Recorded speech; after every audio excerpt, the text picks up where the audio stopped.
InsideFoos presents the world's #1 foosball podcast, FoosTalk, live. I'm feeling pretty good because I was getting a little hangry there for a minute. I was feeling for Mark. I hadn't eaten in like 2 hours, but I whipped myself up some waffles, put some strawberries on them, a little bit of cinnamon, and dredged it in some syrup. So I'm feeling much better now. Was there butter too? Clay went out to have steak earlier. This was the best steak I've had probably since 2014, 2013 maybe. I got this one move I do where I throw a punch if I use an elbow instead. I'd hit all three of you right now. It's FoosTalk live. You talking to me? Compelling and lively banter. Are you going to talk to us? Talking foosball. Foosball was how I measured my value as a man. You took that away. Players and fans, promoters and pros. Unedited and raw. Talk. Living in the moment. We have a lot of important things to talk about. All while practicing social distancing. Cool. We'll talk. No big whoop. Let's get this thing started. FoosTalk live. Coming to you live from the studios of InsideFoos, it's the 103rd episode of FoosTalk Live. Brought to you by InsideFoos.com, offering monthly subscriptions with access to some of the most exciting matches ever recorded, plus live tournaments, pre- and post-show analysis, interviews, and original programming. Sign up now at InsideFoos.com. Also brought to you by ProtectoFlex, the world's premier foosball safety accessory. Go to Protecto-Flex.com. Brought to you by Rodlock. Practice more, reach less. The best practice tool in foosball. Visit rod-lock.com. Brought to you by 518 Prints, one of the best printers of promotional items and foosball apparel. Visit 518prints.com. Also brought to you by Foosballers, the movie. This Joe Hessling, a foosball documentary, is now available as a worldwide download at foosballersthemovie.com. Also brought to you by the USTSO, helping to usher in a new era of competitive foosball. Become a member at usafoosball.com. And brought to you by Foosball Clubs USA, promoting foosball through school systems all over the United States. Visit foosballclubsusa.com and make a donation today.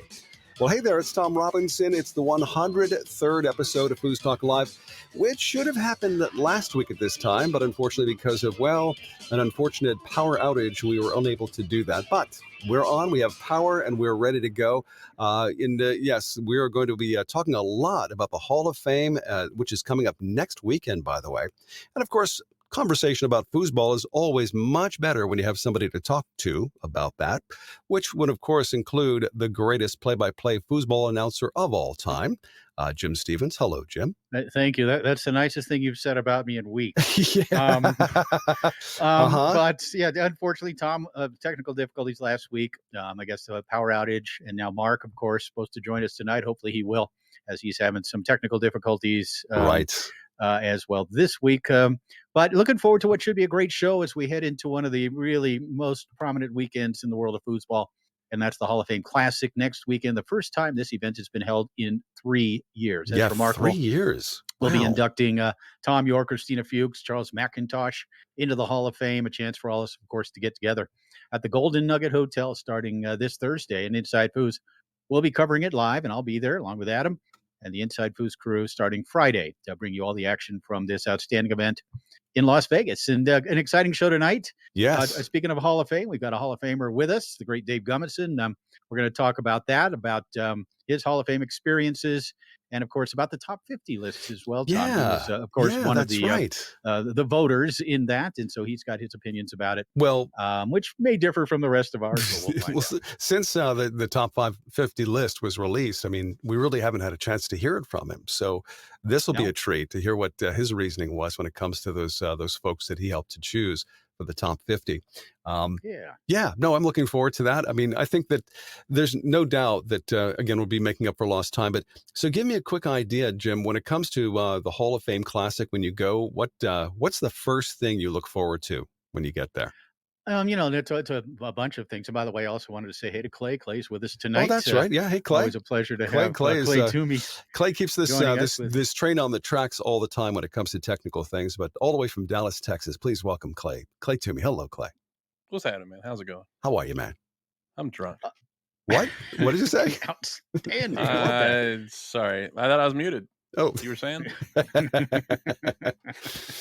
Okay. You Yeah. know the risk. When you ask me to unmute, you know the risk. Yes. Oh, we love it. We love the risk. And walking a tight wire is always fun when Clay Toomey's around. To answer your question, Tom, obviously we look forward to the great action.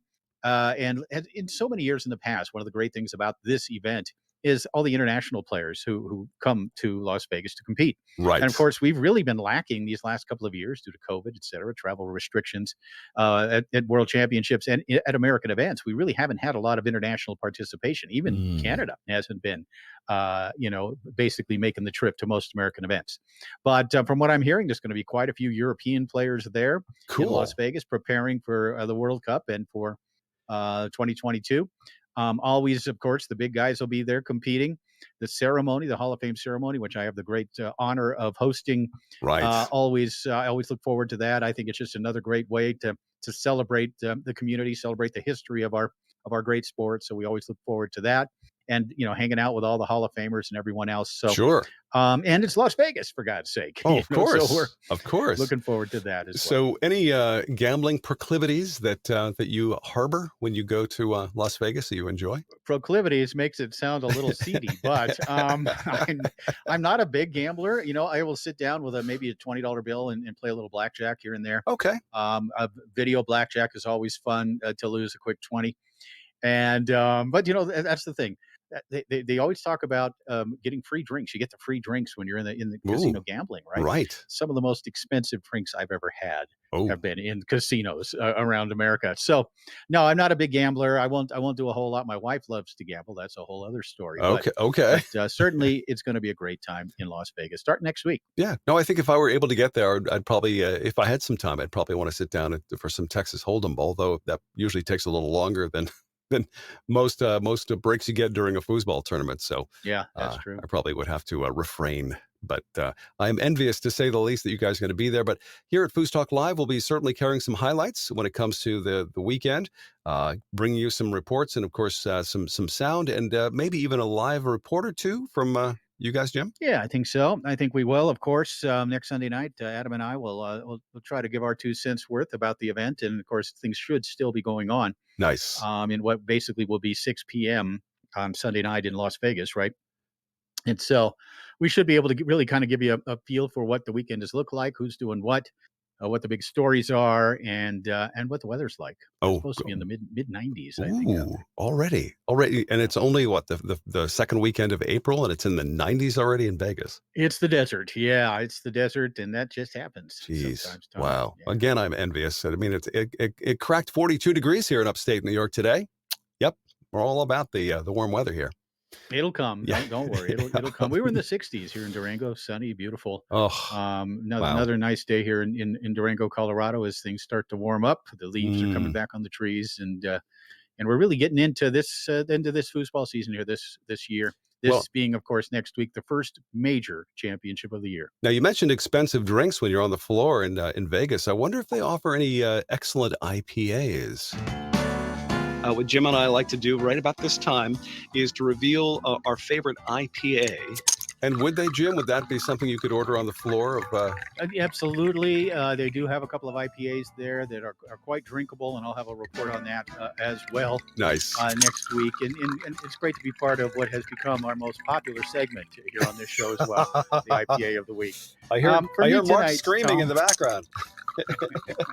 For me tonight, Tom, in honor of Adam Gilson not being here, and we love having Adam around. He's up in Oregon visiting family.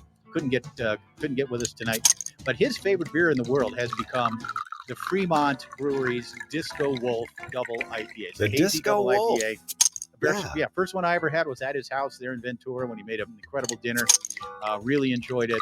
Found it in my local establishment just the other day, and I'm going to enjoy one tonight. About 8.5, I think, on the alcohol. Okay. Quite tasty. It is absolutely probably one of the 5 or 10 best double IPAs I've ever had. It's really good. So here's to you. Nice.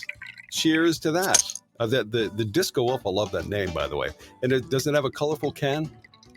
It's not super colorful. You can kind of see it here. Yeah. Okay. We do have some cameras set up between us tonight, doing some tests for our eventual unveiling of FoosTalk Live on Twitch. Right. There it is. That's the Disco Wolf himself, right there. Very cool. Fremont Brewery up in Seattle, Washington. Well, I'm sticking to New York State again. Elmsford, as you should. New York. Yeah. This is a brewery that we've sampled before. It's Captain Lawrence. And Elmsford is really probably best known for their IPA. But this one is called Citra Dreams. Citra Dreams. It's a double. And it's 7% alcohol, and it has Citra elements in it. So Citra hops. Yeah, Sure. Citra hops. Let's see here. That's a double IPA at 7%. Oh, I guess. I mean, it's a lower end of the scale, I think. Yeah. Oh, but smooth as glass, though. Oh, mighty smooth. Yeah. Oh, I dig it for sure. Clay said he was drunk a little earlier on. Yeah, Clay. I'm wondering what Clay has been drinking tonight. I'm drinking the regret of accepting an invitation to Oklahoma State here in 2 or 3 weeks. I'm going in with your people. I just realized I don't have the camera in the room, so y'all can't see me. But here on the little test drive thing, or can you see me? Can you see me right now? You should be able to, right? Dr. Pepper that I'm drinking right now. Dr. Pepper. Yeah. And that's 100 proof stuff. That stuff. A blend of 23 flavors. 100 one of those proof. Flavors is diabetes. Oh, God. Oh, and I'm sure Mark is, wherever he is, trying to get back on. He's probably drinking, what is it, LaCroix? LaCroix that he likes? LaCroix. LaCroix. Yes, oui. LaCroix. Oui, Yes, oui. indeed. LaCroix. Naturally. Well, we do have to tip a hat to our honor group of the week, by the way, who this group yesterday put on a very successful tournament in New Hampshire. We know them as the East Coast Foosball players, and they had quite a turnout yesterday. And a group of our guys from the 518 traveled over and won. Mike Dillbone, who's one of our 518ers, came in first place on the open doubles, along with Sherwin Pulowski. So congratulations, guys. Right, got the hatch. Outstanding. I love the ECFP. I love the work they're doing up there in New Hampshire. I just dig the music. That's all there is to it. That's why we do the IPA, just so I can listen to this song. It's a great segment, Tom. It's one of our strongest. No question about it. Whew, man. I sense a little sarcasm when you two say that. What's the story there? The sarcasm? What, me? What? Sarcastic? No. Well, no, it's just, we get cards and letters from throughout the world lauding us for our impressive work with IPAs each and every week. Right. People love this segment. They tune in just to listen to this segment oftentimes. And that's kind of, we're just celebrating that fact. I actually had a guy tell me, he's like, that segment is so good. I download the episode, I listen to that, and then I turn it off. I don't even listen to it. We'll get his name from you a little later and send him off a beer. Well, there was. No, it's I don't know his name. I can tell you his initials are BS. I don't remember his full name though. Well, Mark, in his ultimate wisdom, posted a picture that I think we saw on Facebook this last week of he sent it specifically to Jim and I.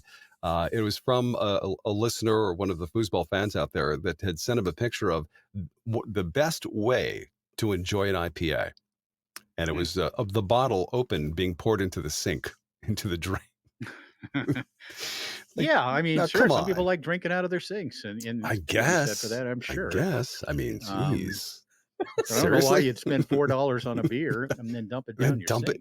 I mean, I've got as good a sink as any other, and if you don't mind, I'll put it in the toilet, but I'm going to pass it through my kidneys first here. This segment is certainly starting to sink, so let's move on. And we do have a top 5 tonight. Hopefully, there's going to be 2 of us involved with it. Because that would make it a lot better if we do. And so we're still waiting to see if Mark maybe will pop his head in here at some point, and maybe even the rest of his body as well. Yeah, you never know. And join us for the top 5 ways to get into the Hall of Fame. Oh, and if not, yeah. I guess it's me and you, Tom, or me and you, Clay. Yeah, no, I think Clay, we can pull it quick, off. come up with a quick top 5, Clay, just in case. We can pull it off. You got to be 18 to do, so I can't even say those. Well, I mean, we probably should take a look back in time when it comes to the Hall of Fame, because we are talking about that for the entire evening this evening. Let's go back to that moment when it all took place at the Hall of Fame. With great moments in foosball history, this is a FoosTalk Live Flashback. A chance right here for Dave Gummeson to potentially advance it to his 3-row with an opportunity to win the national title. And he does just that. You can't see it on TV, but the look on his face is like he just wanted the ball to go through the back of the goal. Gummeson from pole shot position for the national title is first going to step away and use a timeout. It is championship point for Gummeson and McMillin. And that was a big time pass for Gummeson. That was. Especially after he had dropped a couple wall passes and to stick that lane like he did. Nerves of steel. Referee Terry Rue says, let's play ball. It's 4-4 here in the fifth. Possession of the ball on the 3-rod of Dave Gummeson with a chance to win a second consecutive National Open doubles title. Watch the rolling long. Gummeson sets it up. Atkinson on the defensive. Gummeson. Stokes at home. Dave Gummeson and Tracy McMillin. What a performance. Gummeson in the clutch, pulls it out. They're the two-time national champions. Outstanding performance. They really showed a big gut check right there. After things were going against them, McMillin got stuffed on go 4-4. Dave dropped a few passes, was able to fight his way through it, get the ball back, and put that one home impressively to win the national championship back-to-back. Listen in next time for another great moment in foosball history. It's FoosTalk Live. Absolutely one of the most legendary pairings when it comes to foosball players, that doubles team of McMillin and Gummeson. Wow. And that was up in Minneapolis, in Dave's home area. Okay. In 2004, 18 years ago, that was the national championships. Oh, gotcha. Second straight. And that's kind of when, Dave and Tracy paired up early in the 2000s, tried it out, then kind of went back to it a little later and really caught their stride in 2003 when they won the nationals up in Minnesota, and then came back the following year to win it. And of course, they would go on to win 3 world championships, another national title as well as a team. And they are certainly recognized, I think, by most of us, if not all of us, as one of the 3 or 4 best teams of all time. And right. I know we've gone over it, and I think we had them. I want to say we had them at number 2 or number 3. Fred and Todd, obviously number 1, but Dave and Tracy, what an outstanding team. Yeah. And on that last possession by Dave Gummeson, things have been a little up and down for Dave and Tracy. They were facing Mares and Atkinson in the final. In that game, though, Dave got it, took his time, called timeout, came back to the table, sat on that ball 7 or 8 seconds before he ripped home that long pull shot against Atkinson to win the championship. One final note, that was Tom Yor and Ken Allwell working with me in the booth, talking about some Hall of Famers. There were 3 of them in the booth right there, calling the game as well. So memorable for sure. Dave, of course, we'll be talking to him about that and other things in a little bit, but certainly one of the great feats to win that national title. It's 2 years. And great job by Gummeson and McMillin. I noticed, Jim, it sounded like, Tom, you were mentioning the long rolling pull. Was that something that Gummeson is known for? Well, he does rip it out every once in a while. You got to always be ready for it as a goalie, whether he has shot it in a while or not. It's something you don't want to get caught flat-footed on that. So Tom was just kind of warning Tommy Atkinson to keep an eye on it. Right. No doubt. But a great memory, and always fun to flash back to these outstanding moments in foosball history. Well, we have the Hall of Fame Classic coming up next weekend, but there's also lots of other action coming up. And later on in the show tonight, in fact, as we close out, we're going to be bringing back once again the FoosTalk Live Foosball Beat, which is a full list of all the tournaments coming up very soon. There is, I noticed this today, they just announced for July 15th, the next Beach Town Beatdown in Florida. So I guess everybody's kind of trying to set aside a little time for that one. Jim, I know you were there last year and had a legendary time. With the gang. It's a tremendous event. It was supposed to work the year before, and then COVID hit, and it was canceled. And then Mark and I went down there last year. I had a great time working that event with Tommy and the gang down in the South Florida Foosball Club. So always a great event. And so if you can make it, you should, because it certainly is memorable. I'm not sure memorable is the word, because I'm not sure you remember much after that weekend, but it is a lot of fun. I'd like to have, there was one of those rare occasions where I got a chance to see while you were streaming on InsideFoos, how in one match they were selling timeouts. Yeah. Oh, yeah. Which I thought was... Tommy Atkinson bought at least one from Blake Robertson, maybe 2, maybe 3. during the course of it because he ran out. He needed more, and how else to get it but to buy them from your opponent. Well, it's a concept I never would have thought of, but I'll try it. If I have to, I'll do it. But Is Mark Torres here? I think Mark Mark has been doing his best impression of a thin man of late. He's so thin now. In fact, he could hide himself behind a flagpole. Mark, what's going on, man? All right. Well, Mark is not here. Yeah. I have not seen him, but I don't know. Clay, what's the word? Is Mark in the neighborhood? He's in the neighborhood, but he's sleeping. He's either muted or something else. He is in the channel, so I see that. Right. He is perhaps on mobile or perhaps on a device where the mic hasn't been turned on yet. And I'm telling him this. Hopefully, he can hear this. Okay. Yeah. So we can continue to kill time here until that top 50 as we try to get him involved. Sure. And he's going to be prepared for it. He always spends so much time preparing for these top fives. That he'll be ready, no doubt about it. Yeah, one thing about Torres is he takes these very seriously and he prepares weeks in advance. Actually, yes, he does. And of course, it's valuable to have that kind of input every single week, right, Mark? Absolutely. Mark, can you hear us? Well, some of us can survive on natural talent. Others, of us have to really work hard to be top broadcasters, and so that's Mark. And I did see him. He did pop on my screen here real quick. Mark, are you there? Yes. Unmute. There he is. Yes. There he is. I just can't think of anything witty to say to that whole. Oh, come on now. Come on. No, man. I think you nailed it with the yes, though, to be honest. No, you have to. It killed me. We all laughed. You have to bring us up to date because the last time when you were on with Maduri a couple of weeks ago and we were talking about food, you got rather upset with Maduri. You said something unkind, in fact. Not hard to do. Was I unkind to Midori? I have no conscience when it comes to how did it go? 35-pound Japanese girls, don't care. Whatever. What? I hope you captured that little one where he said, "I have no conscience." That's going to be a next week's opening. I love it. Yeah. Steal it. What happened? Yeah, what I found about myself is that if I don't eat for 7 days, I could get rabid really quickly on anybody. Right. So, yeah, short fuse. I love that. How long? It gives you plenty of things to post on Facebook about, though. So yeah.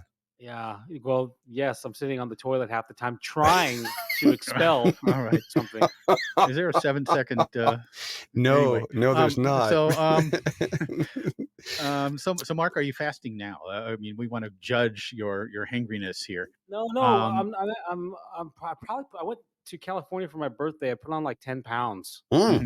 During that's right. 7 or 8 days. That's right. It was your birthday. Yeah. But I'm gonna try to put muscle on. That was really a crazy thing. I needed whatever. I'm not fasting right now, James, but I will pick it up.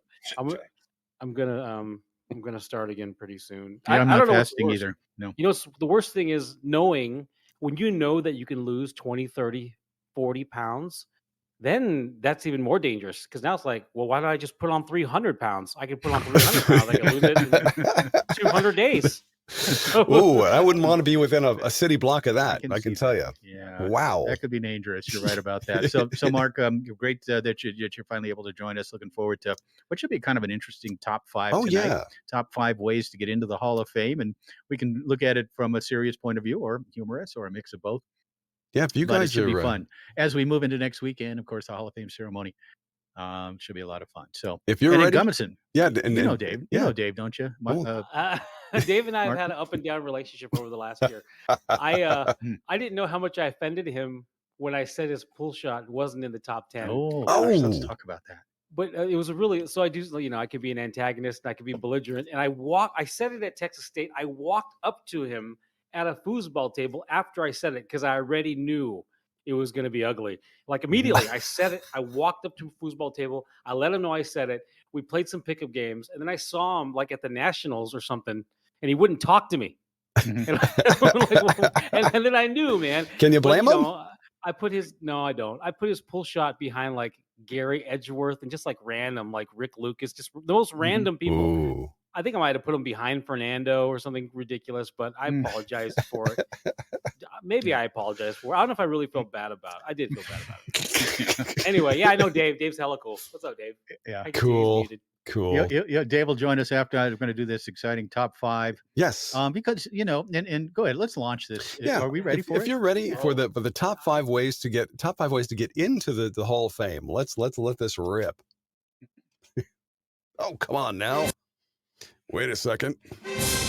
Time once again for the FoosTalk Live Top 5. 5, 4, 3, 2, 1. FoosTalk Live Top 5. Number Mark. Well, we're going right into it. I thought I was going to kind of explain. No, maybe we some don't of need the that. things. We don't need that. All right, I'll explain after you give me your top 5. Go ahead. Your The 5. Your number 5. in short, the top 5 ways to get in the Hall of Fame, which Yeah. I don't know here- anything about. yeah. What? Go Yeah, ahead. what I was going to say about it was that if you're a young player, you're a beginner, a rookie, an amateur, and you want to become a good player, and then you want to become a great player, a tour player, then you want to win championships, but you ultimately your goal is to get into that Hall of Fame. And so tonight we are going to explain to these young players the different ways that other players have gotten into the Hall of Fame. Right? How do you do it? What does it take, to become a Hall of Famer? And so that's kind of what we're going to talk about tonight. This could get All right, ugly. Mark, Yes. it's all yours. Well, here's what I love about this top 5. In some ways, it's a completely cryptic mystery still, but we'll try to give. And Jim is on the Hall of Fame coven or whatever the hell they are. Coven. I think it's from Twilight. But let's just make it up, dude. All right, what's one way? I think one way you can get in is legacy. I think because there are some.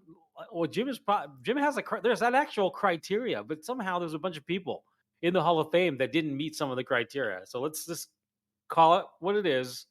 And I'm sure I'm offending some people out there, but that's what I do, right? Let's say legacy. Let's say that you your body of work, and people vote on this. So your body of work has to be remembered. Heaven forbid you age out, or people start forgetting, or some people don't like you.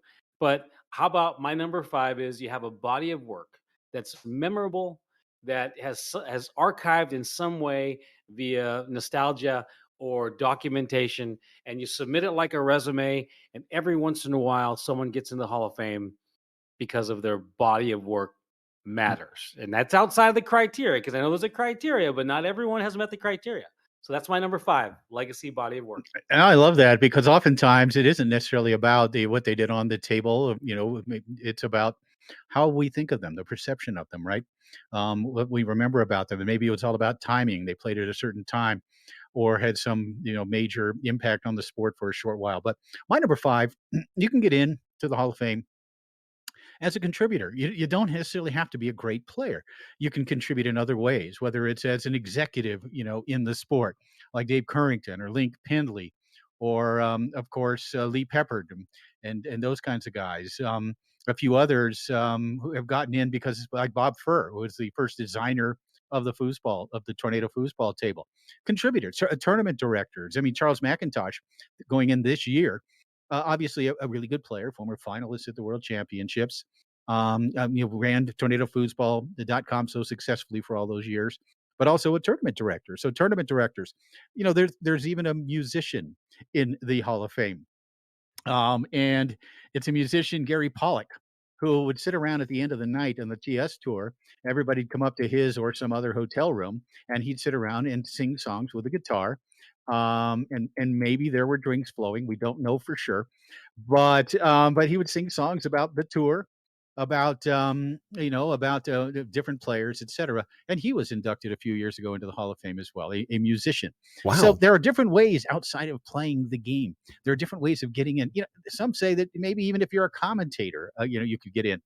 And so there are just different ways. So number 5 for me, it's the guys and gals who weren't necessarily great players, but were great contributors.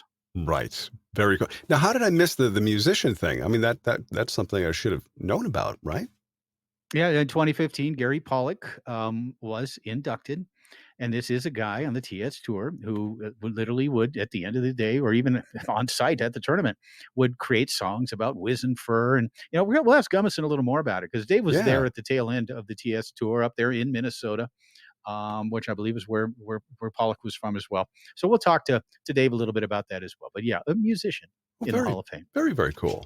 FoosTalk Live Top 5. Number 4.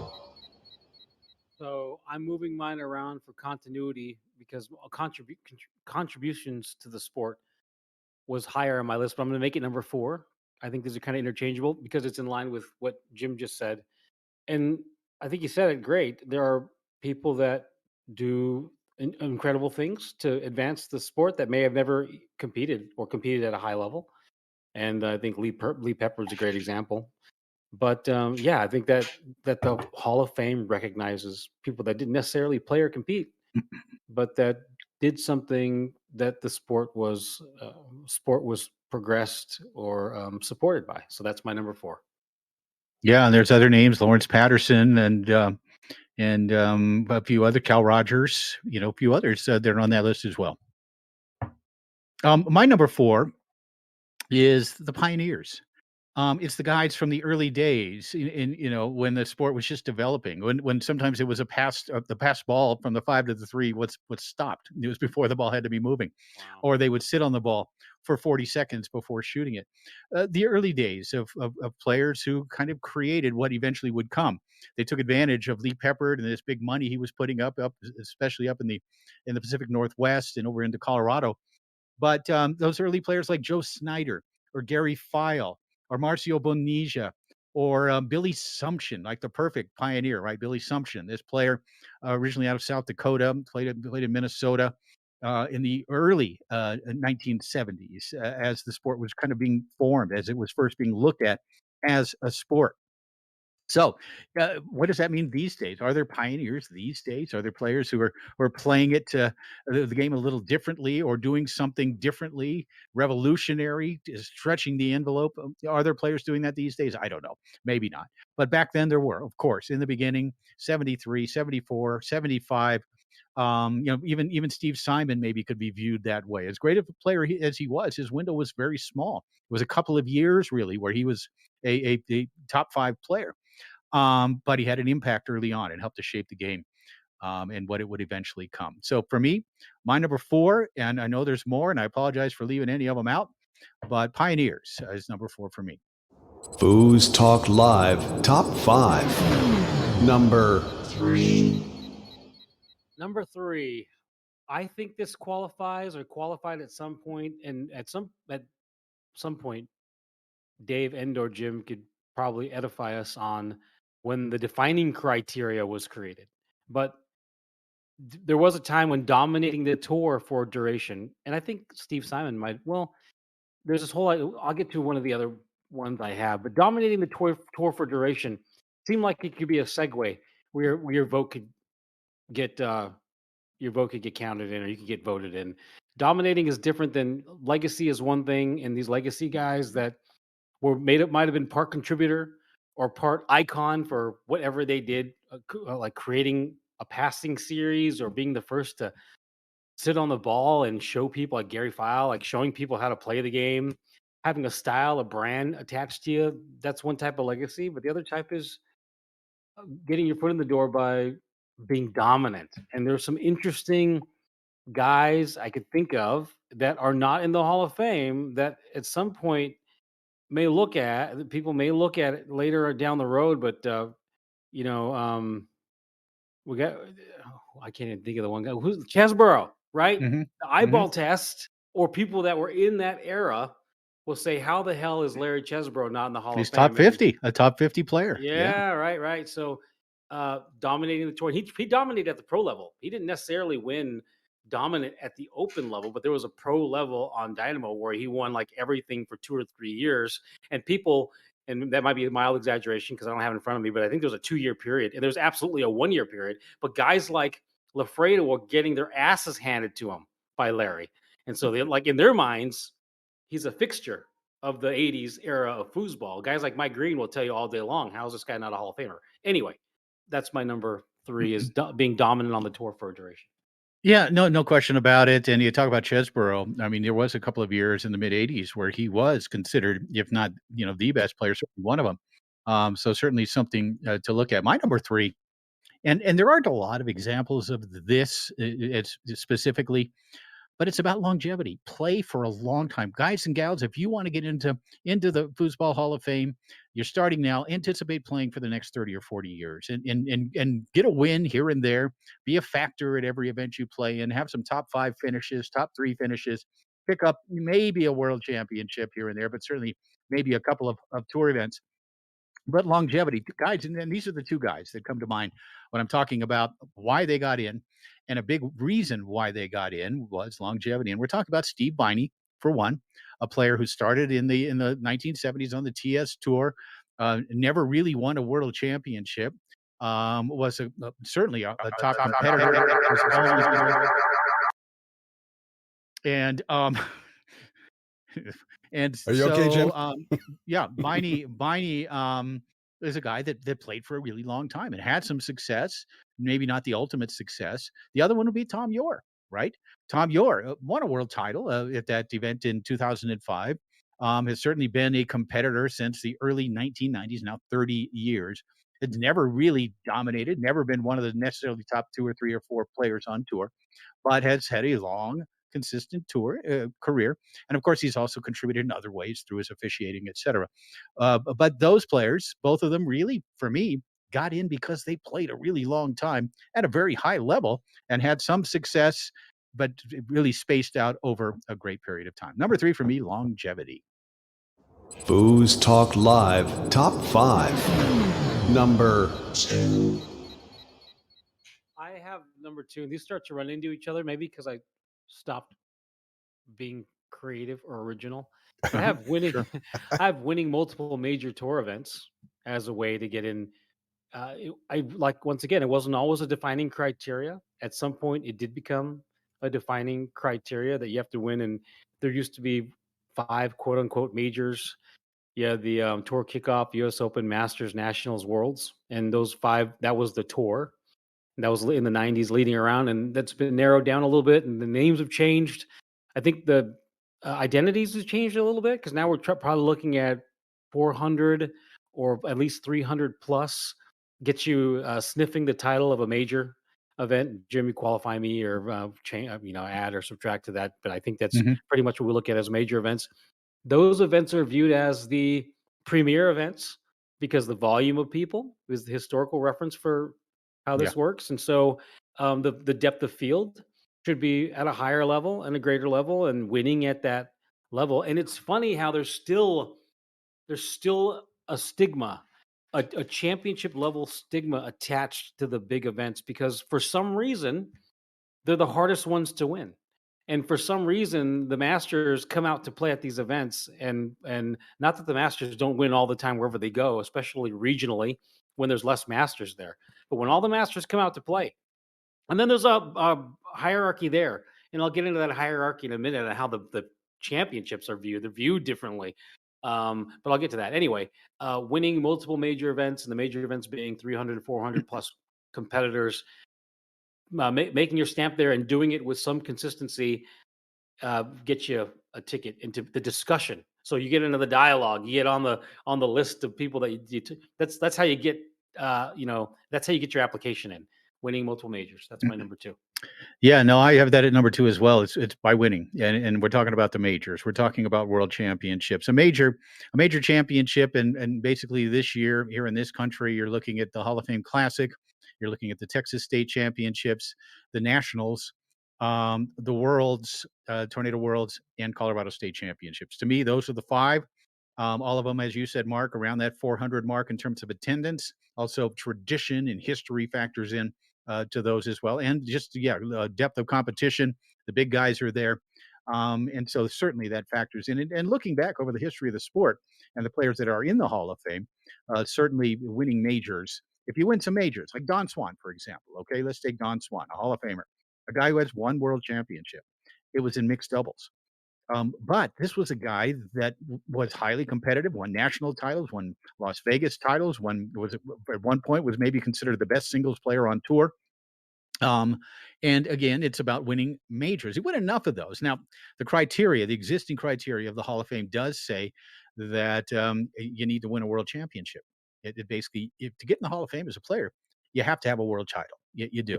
And so, yeah, but winning a lot of majors also. In the case of Don Swan, the perfect example of it, that got him in as well. But you look at those players, the ones that got in from winning the big ones. Obviously, Ryan Moore, Tony Spreadman, Billy Pappas won a lot of majors. They're going to get in as soon as they turn 40. But you look at Lafredo, lots of majors. Adkison, Cindy Head, Terry Moore, Dave Gummeson, and Tracy McMillin. Talk about majors. This is a team that won 3 world championships, including a multi-table world title in France, and won 3 national championships as well. That's 6 big tournaments that this team won.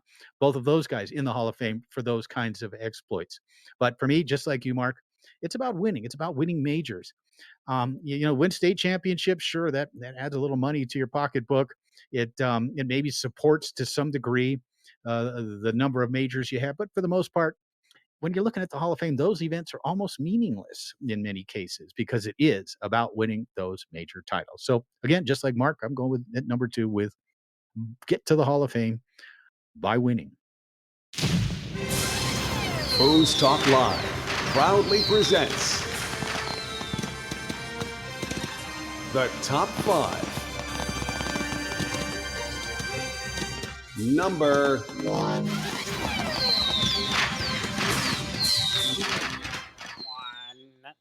1. That's exciting. I missed that. So Miss good. it. So God, good. man. Feel it like in my loins. It's like the center of a Cinnabon. Your loins. God, I love that. You're in the mall, you smell the Cinnabon, you head over there, you get one. Oh, how satisfying. Find a kid who's almost to the center, you reach into the center of it and take it and run. Oof. Love that. Make sure there's no dad, Stop though. that man. You are cruel. Yeah, I know it's rude. All right. What are we talking about? No, he Number stopped 1. doing that when Number he was 1. 28. Yes, early 30s. Had to grow up. I added some years. Number 1, world titles. World titles. The unicorn. I love talking about this. I've said it a billion times. World championships are just out of reach for every single pro and master. Just out of reach. We have great stories, man. Like, how about Adrian Zamora and Eddie Gartman? Adrian talking about how he thought it had passed him by. He thought it had passed him by. And him and Eddie play together, and he feels like he's aging out. Adrian is analyzing and self-identifying that he's aging out. He might have been right because he put that thing together. They won that world title. Now Adrian probably had a body of work that was worthy. I mean, some major doubles wins, a couple major singles wins, some mixed stuff. But God, it's so much easier for him now because he has an open doubles world championship and he has the one. And the one, just like having a bunch of major tour wins, is a great application. Having an open doubles or open singles world championship probably matches. That shows you how powerful that having that one major win. Now, I'm not sure if you could just win one open doubles or open singles world championship and get into the Hall of Fame. I don't think you could just do that, but crap, it makes a big case for you, especially if you're dominant regionally. It really helps pushes the opportunity. On the flip side, you could have major championships, and if you don't have a world championship, and once again, it goes back to, it wasn't always a defining criteria, because there are people in the Hall of Fame that don't have a world championship that competed. There are multiple, but now it seems like not having a world championship especially in the last 30 years, if you don't have a world championship on Tornado in the last 30 years, you're in a lot of trouble. Yeah, you're not getting in. Yeah. I mean, you could have a bunch. I know guys that are dear friends of mine that have a bunch of seconds and thirds and maybe one mixed championship. And I don't think it's enough. I just don't think it's enough.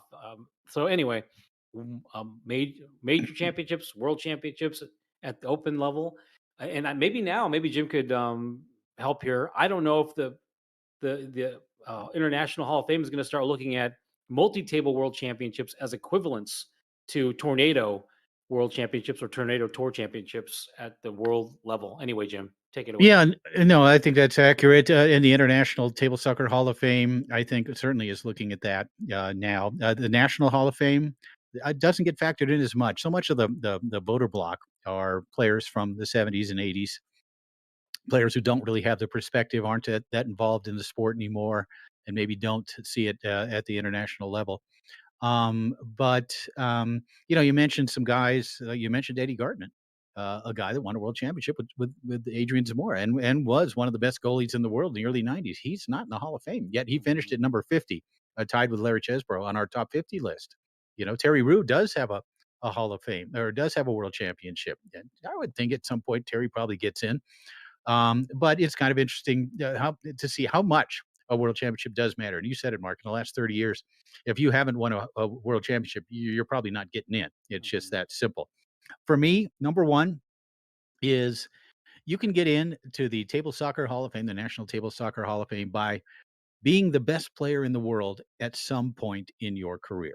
All right. At some point in your career, it could have been only for a year. It could have been for 6 months. I think back to Tom Spear in the late 70s when he kind of dominated the TS tour for a year, right? Won Player of the Year, won a bunch of titles. That year, he was pretty much looked at as the best player on tour. Obviously, guys like Mike Bowers, the first maybe great player, the first superstar, was the best player in the world for a year, maybe in 74, 75. Doug Furry, Terry Moore, the best player in the world, certainly during a pretty long period of time in the 90s.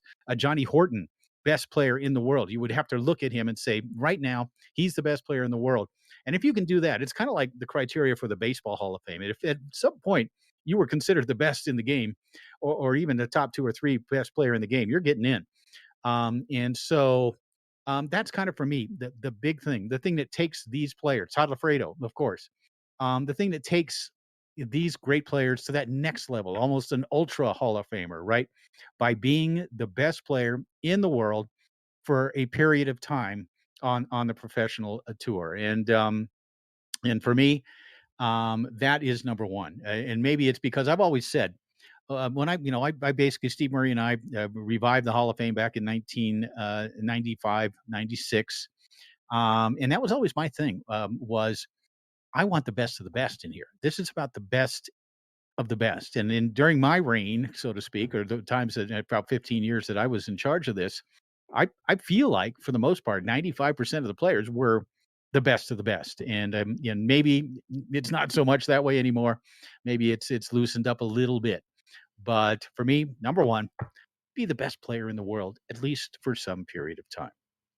What a list. And what a way to prepare for the Hall of Fame Classic coming up next weekend in Las Vegas. Jim, here's a quick question. I grew up about half an hour from the Baseball Hall of Fame and spent a lot of time walking around the Hall of Players. I mean, what a hallowed ground that is. Yeah. And of course, going to Hall of Fame games. And as a kid and being into baseball, that was like the Mecca. I noticed, people from all over the country would go there. So has there ever been talk about creating a physical location for a Foosball Hall of Fame?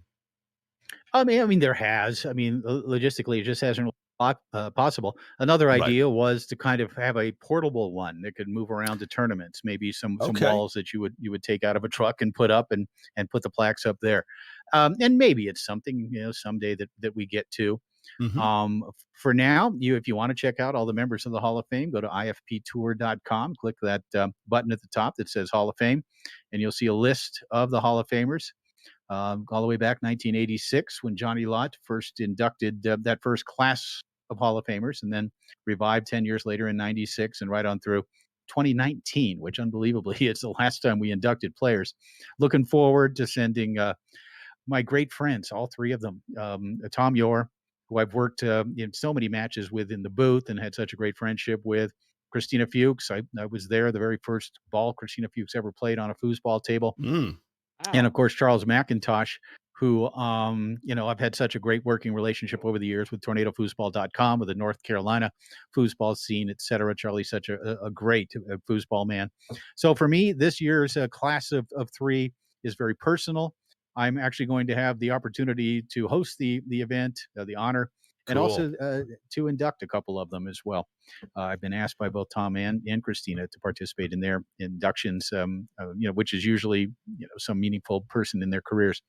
And so looking forward to that. It's going to be a special night next Saturday, 6 days from now. And you can watch it all at InsideFoos.com. Nice. Yeah, looking forward to that all the way.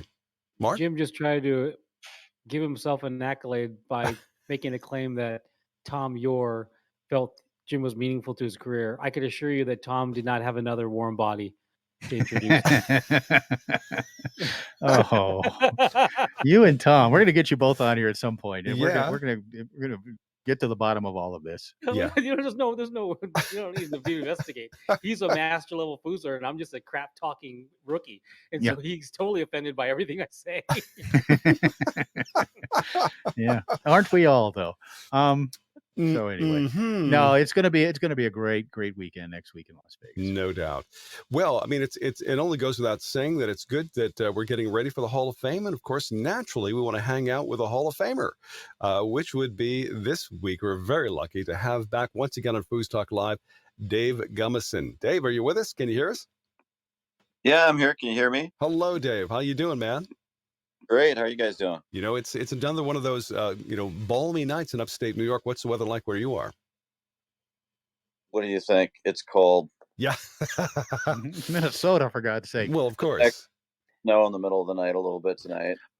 Yeah. Yeah. No. Hey, Dave. Go ahead, Mark. I'm posting on Facebook, Dave, that you're here to answer questions on how you royally screwed up the top 50 all time. Oh, so no. Just get ready, baby. Just get ready. Yeah. Yeah. Okay. I had it right. You guys got it. I think you guys screwed it up. Oh man, here we go. I actually think I had it right. I think both you and Mark screwed it up. But hey, Dave, by the way, are you down in your? I mean, Dave has one of the great foosball dens, man caves, foos caves in all the world. Are you coming to us from that foos cave? And if you aren't, I want you to lie and say you are. I don't have to lie down here. Awesome. In the basement. Mm-hmm. The legendary basement. I think my wife's trying to sleep, so I figured I better run down here. Mm-hmm. Right. Hey, for your 60th birthday, we're going to get ski masks, and I'm going to fly you down to LA, and we're going to raid. We're going to put a sock in his mouth and tie up Adam Gilson and raid all his TS shit there because he has the best treasure trove. I mean, you'd lose your damn mind. So we're gonna beat the hell out of him, Dave. That's our plan. Mm-hmm. All I love that. And Dave, we can take some of that stuff up to put it in the basement. I love that idea. Yeah. No, I hope Adam's listening with his family. You need Adam's the one who came up with the idea. I think his stuff is safe. I've got a fair amount of my own. Yeah. So just give you an idea how much, I mean, as far as items are concerned, individual pieces do you have?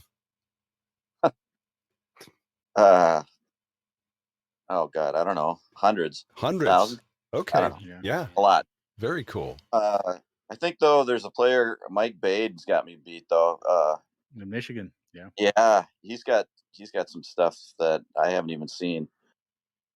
He's got that old Wiswell and Furry poster that from the 70s autographed by Wiswell and Furry. Ooh, No doubt. Very cool. That's a big one. That might be the unicorn. Well, that might be it. Yeah. I know Doug signs, and I've seen a picture of it. It's definitely that. It's definitely authentic. Wow, man, Now there was at one time baseball cards for foosball players. Do you have a collection of those? Yeah, I have an uncut set and individuals. No kidding. Very neat. That to me, that needs to come back. We need to get back into that aspect of hero worship. That put those out, I believe. Yeah, it was Flaherty, and I actually designed them and Jen, created you them. designed them. And yeah, and I had an uncut sheet as well that was completely autographed, the entire thing. Wow. And then I had a water leak in a house that I lived in. Damn. And it destroyed the whole thing. Yeah. Wow, that's horrible, dude. That was sorry, folks, didn't mean to tell that story, but a really cool collection. I've been to Dave's basement, and it is super impressive. And Dave, not only a great player, one of the great players of all time, obviously a top 20 player on our top 50. A guy with multiple world championships, national titles. But Dave is also just a great fan of the game. One of the reasons we wanted Dave on that top 50 voting committee is because he's a guy that's been around since the late 70s, really has always been a fan of the game, understands the game, understands the differences in eras and tables, etc. And we felt like he would give a very balanced perspective to it. Of course, we were wrong about that, but for the most part, it was really great to work on this with you. We Dave. were where Other we than that. failed. The only place where I feel like Dave was when he put Tracy McMillin above him, which was very full Right. of humility and grace, Love that. and very sweet thing to do, and at the same time comical and laughable.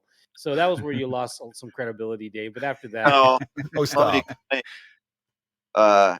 So I felt compelled to do that, and the reason for that is about the time that I started playing with Tracy, I was pretty close to done competing. Yeah, that's No true. kidding. He extended my career or my playing days by 20 years. Yeah. And 2 decades. wow, man, that's at least 2 world titles and doubles I never would have got. So, amazing. or with Great. anybody, even if I had kept playing, if it would. So, that's kind of where my head was. Where's your head right now? Are you going to the World Cup? What's your deal, man? Well, I don't know anything about what's happening with you these days with foosball, especially international play. What are you doing? Just doing remodels for Target right now. I haven't been playing a whole lot, so.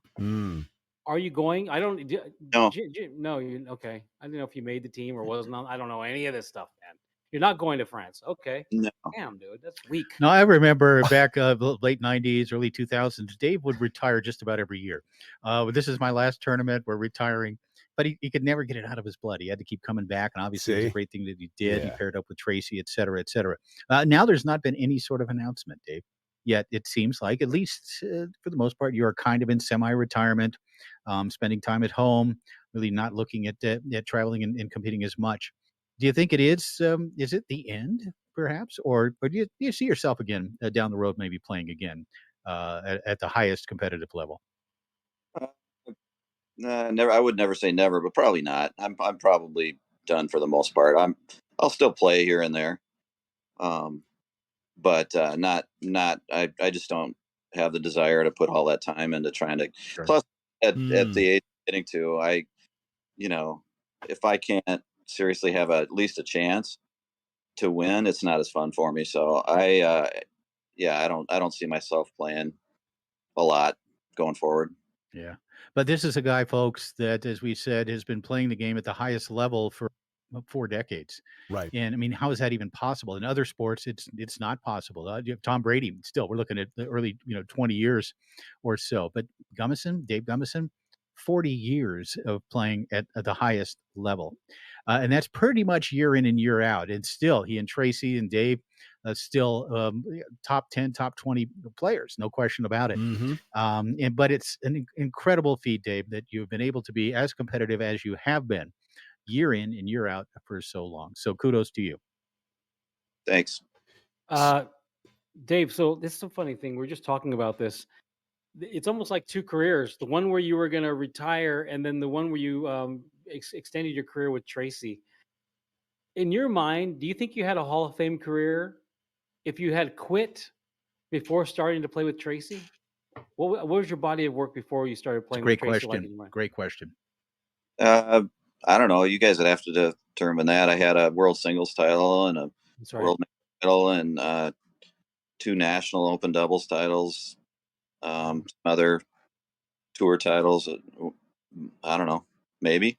Yeah, I think so. I'm remembering now that singles. I think. Yeah, I mean, when you compare his career, to others, and I mean, certainly Don Swan comes to mind, and I know you won with Don Swan, but I think Dave's career was a little better than Don's at that point, even without what happened later, right?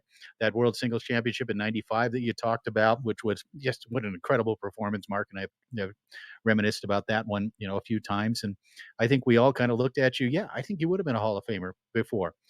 Certainly afterwards, you're not only a Hall of Famer, but you're a top, 15 or 20 all-time player. So, and again, to be able to do it for that amount of time, what other sport, guys, Maybe golf, kinda. Maybe. But what other sport can you play at the highest level for that long and actually, in many ways, get better? Because, Dave, mentally, I have to think, the last 5, 10 years even, maybe you felt mentally you were a better player than you ever had been. It was just whether you could do it physically. Yeah, that's actually pretty accurate. I think you continue to learn, hopefully, over the years, but then it comes a point where your body doesn't execute it as well as it used to. Uh, so you have to make up for it in other ways. Well, But let me challenge you with this question. I was just thinking it through as Jim asked, and it's funny how even a sport, if you want to call it that, or an engagement like chess, these guys have a very hard time, difficult time dominating for a long duration. Like you get anomalies. Like Magnus Carlsen, he's the current world champion, started very young. He's probably pushing 15, 16 years. The greatest before that, Gary Kasparov. But after that, these guys have ceilings. But I want to challenge because they get like 5 good years, and after that, the young gun comes and wrecks them, right? But let me challenge you, Dave, on this, and I just want to hear your opinion on it.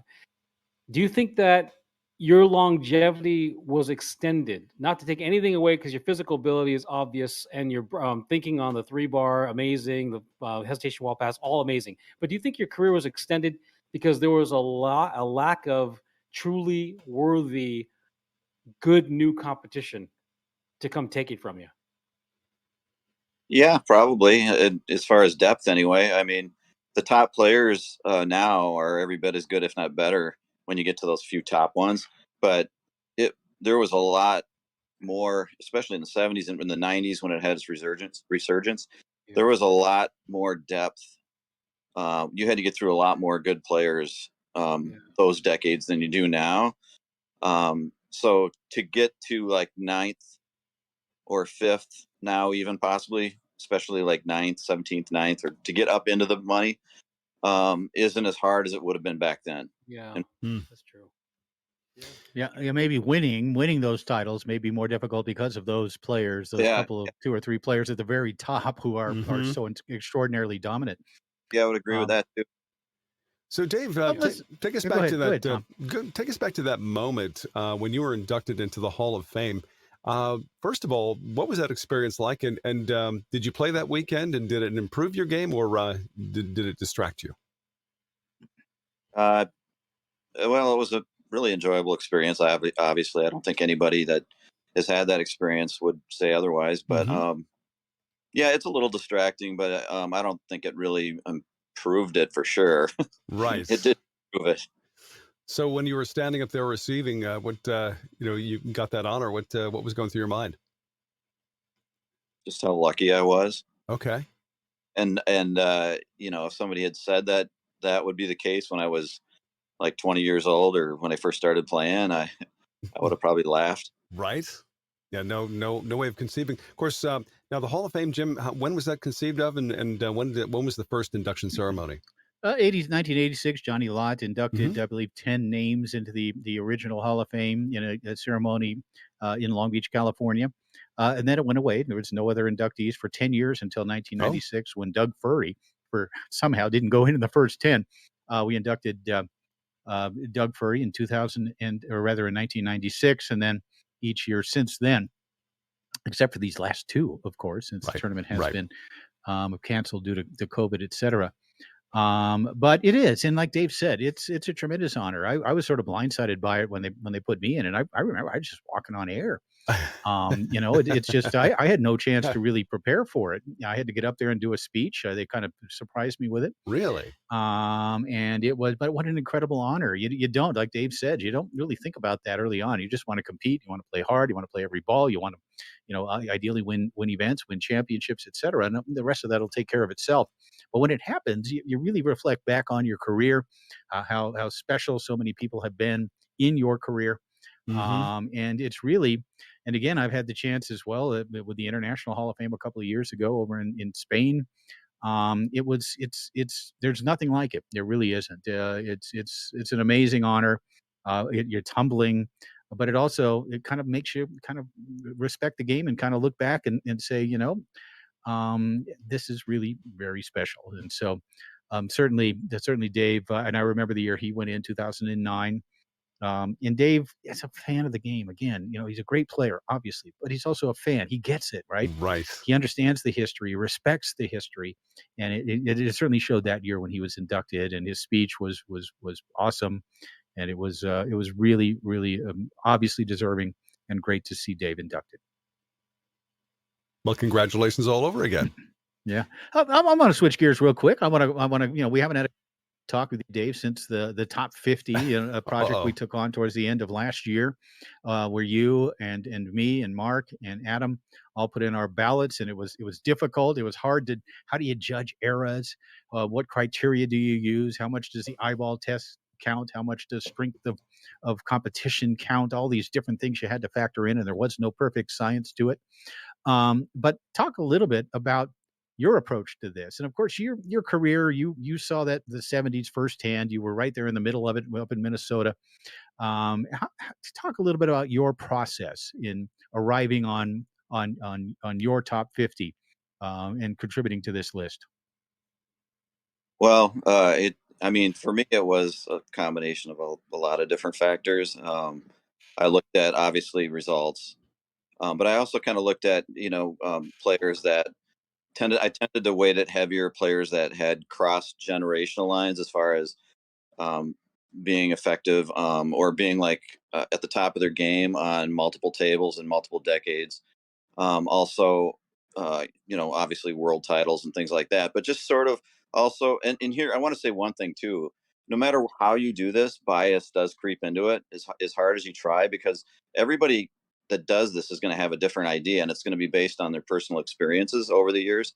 So no matter how hard you try, you're never, and that's why the list is never going to be 100% accurate, because it's basically your opinion based on a lot of different observations that you made as an individual if you're doing it. So I in no way would say that what I put down is, accurate in any way. Just it's my thoughts on what I thought were my opinions, basically. But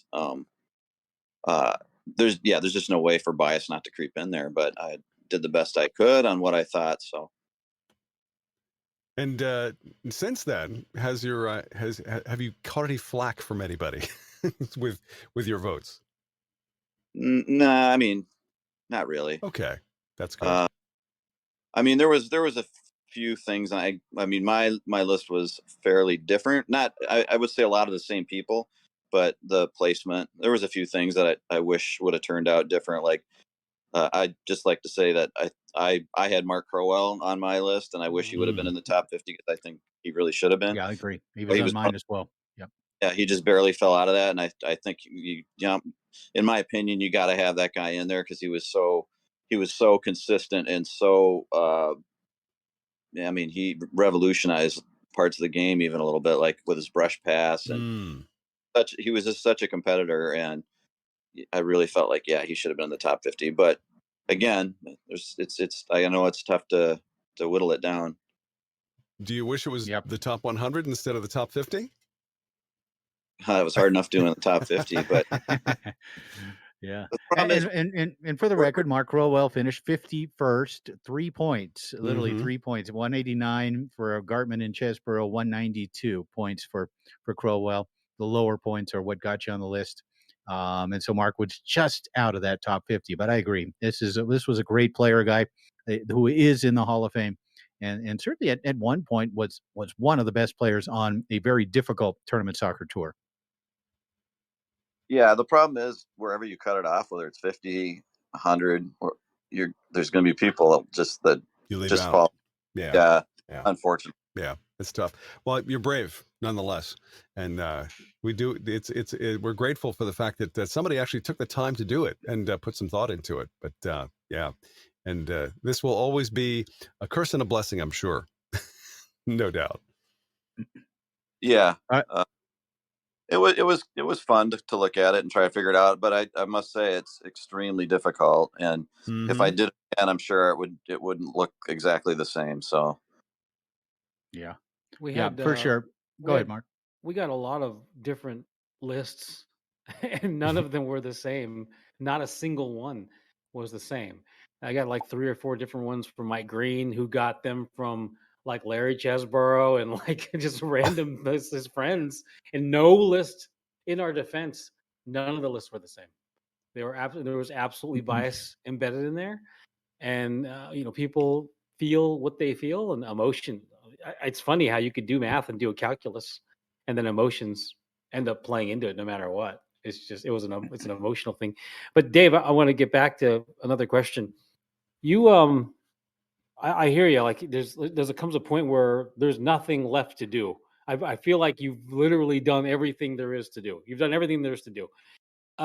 Besides recreational play at Draw Your Partners, could you imagine another milestone, or is this kind of like the twilight where like, man, I just can't imagine because I'm imagining if you've arrived here, there have been multiple tournaments where you're like, the body's not doing what you want it to do, but there's also drive, right? Like you show there and you want to feel the things you felt. You're playing with Tracy, you're trying, and at the end of the day, it's just not there. Can you imagine a milestone that could be created, or something that would does it have to be real local to you? Like the travel, maybe you're done flying to Texas for foosball tournaments. If there was like a 50 grander in your backyard that was novel and different and unique, is that something you think you'd be interested in getting up for and showing up to? I'd certainly go watch. Yeah. But had a feeling about that.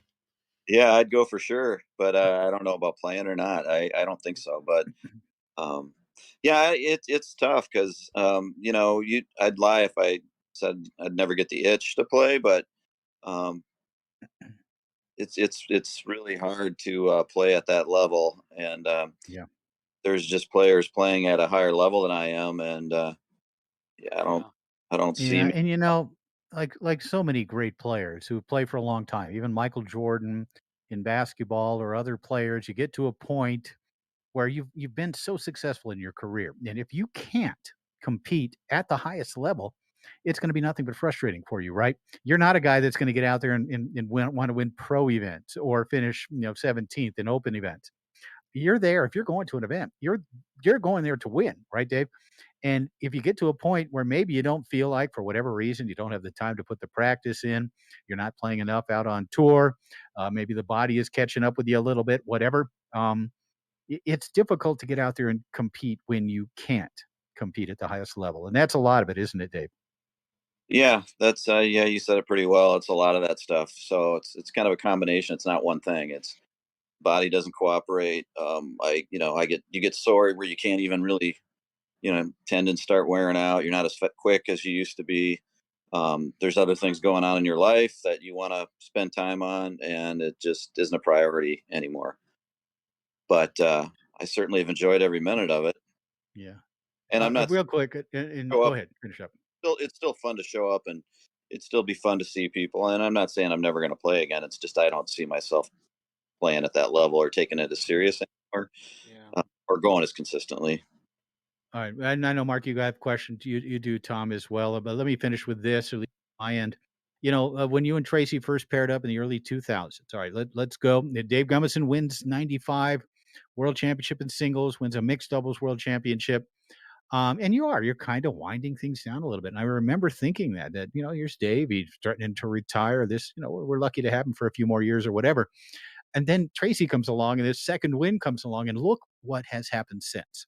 You win 2 consecutive national championships in Minnesota in 03 and 04. You win the 06 Tornado World Championships, beating Colignano Lafredo, and come back and do it again in 2008. And I believe, what was it, 2010, I believe it was, when you guys won the International Multi-Table Doubles Championship. And you win, of course, gold medals. Do you have 4 gold medals with Team USA? Is it 4 or is it 5 a day for you? 3, 4, or 5. I know it's one of those. But you win gold medals. 4. Yeah, you win gold medals with Team USA. All of this has happened after you kind of thought you might retire. Tracy comes along. He becomes your best friend, becomes an incredible partner for you. And all of this happened kind of in your second foosball life, right?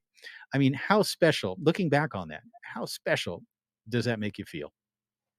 Oh, it's awesome. I mean, I would have never look. I mean, when I was kind of winding down before we started playing, I wasn't completely fulfilled because my goal was always to win a world doubles title. When I won singles, it was a complete surprise. I never considered myself a singles specialist or player that, excelled at it. But I had never won a world doubles. I'd won nationals and other tournaments, but I'd never won. And so that's kind of why kept me, interested in still playing, because I hadn't achieved that. And then when I started playing with Tracy, he gave me the feeling like, hey, we have a chance to win, because there was just something about playing with him in these tournaments that it just gave me a lot of confidence. If anybody's ever played with Tracy knows this too. He's like the perfect partner. Like, he knows just when to say things and when not to say things. He's super supportive. Not to mention how talented he is. So he actually gave me a lot of drive to want to keep playing, because it was fun to go to the tournaments. I felt like we had a chance to win, and it was almost like I was starting out all over again in a way. Mark? T-Mac is a sexy man. Sexy man. There's so much more to that man than is obvious, isn't there? I have a question in here somewhere, but I was just floating up in my head. I saw this amazing thing. This is what I was thinking of. There's all this debate about LeBron or Michael Jordan, right? And then I saw this video, and it was so cool because this guy broke it down into 5 criteria.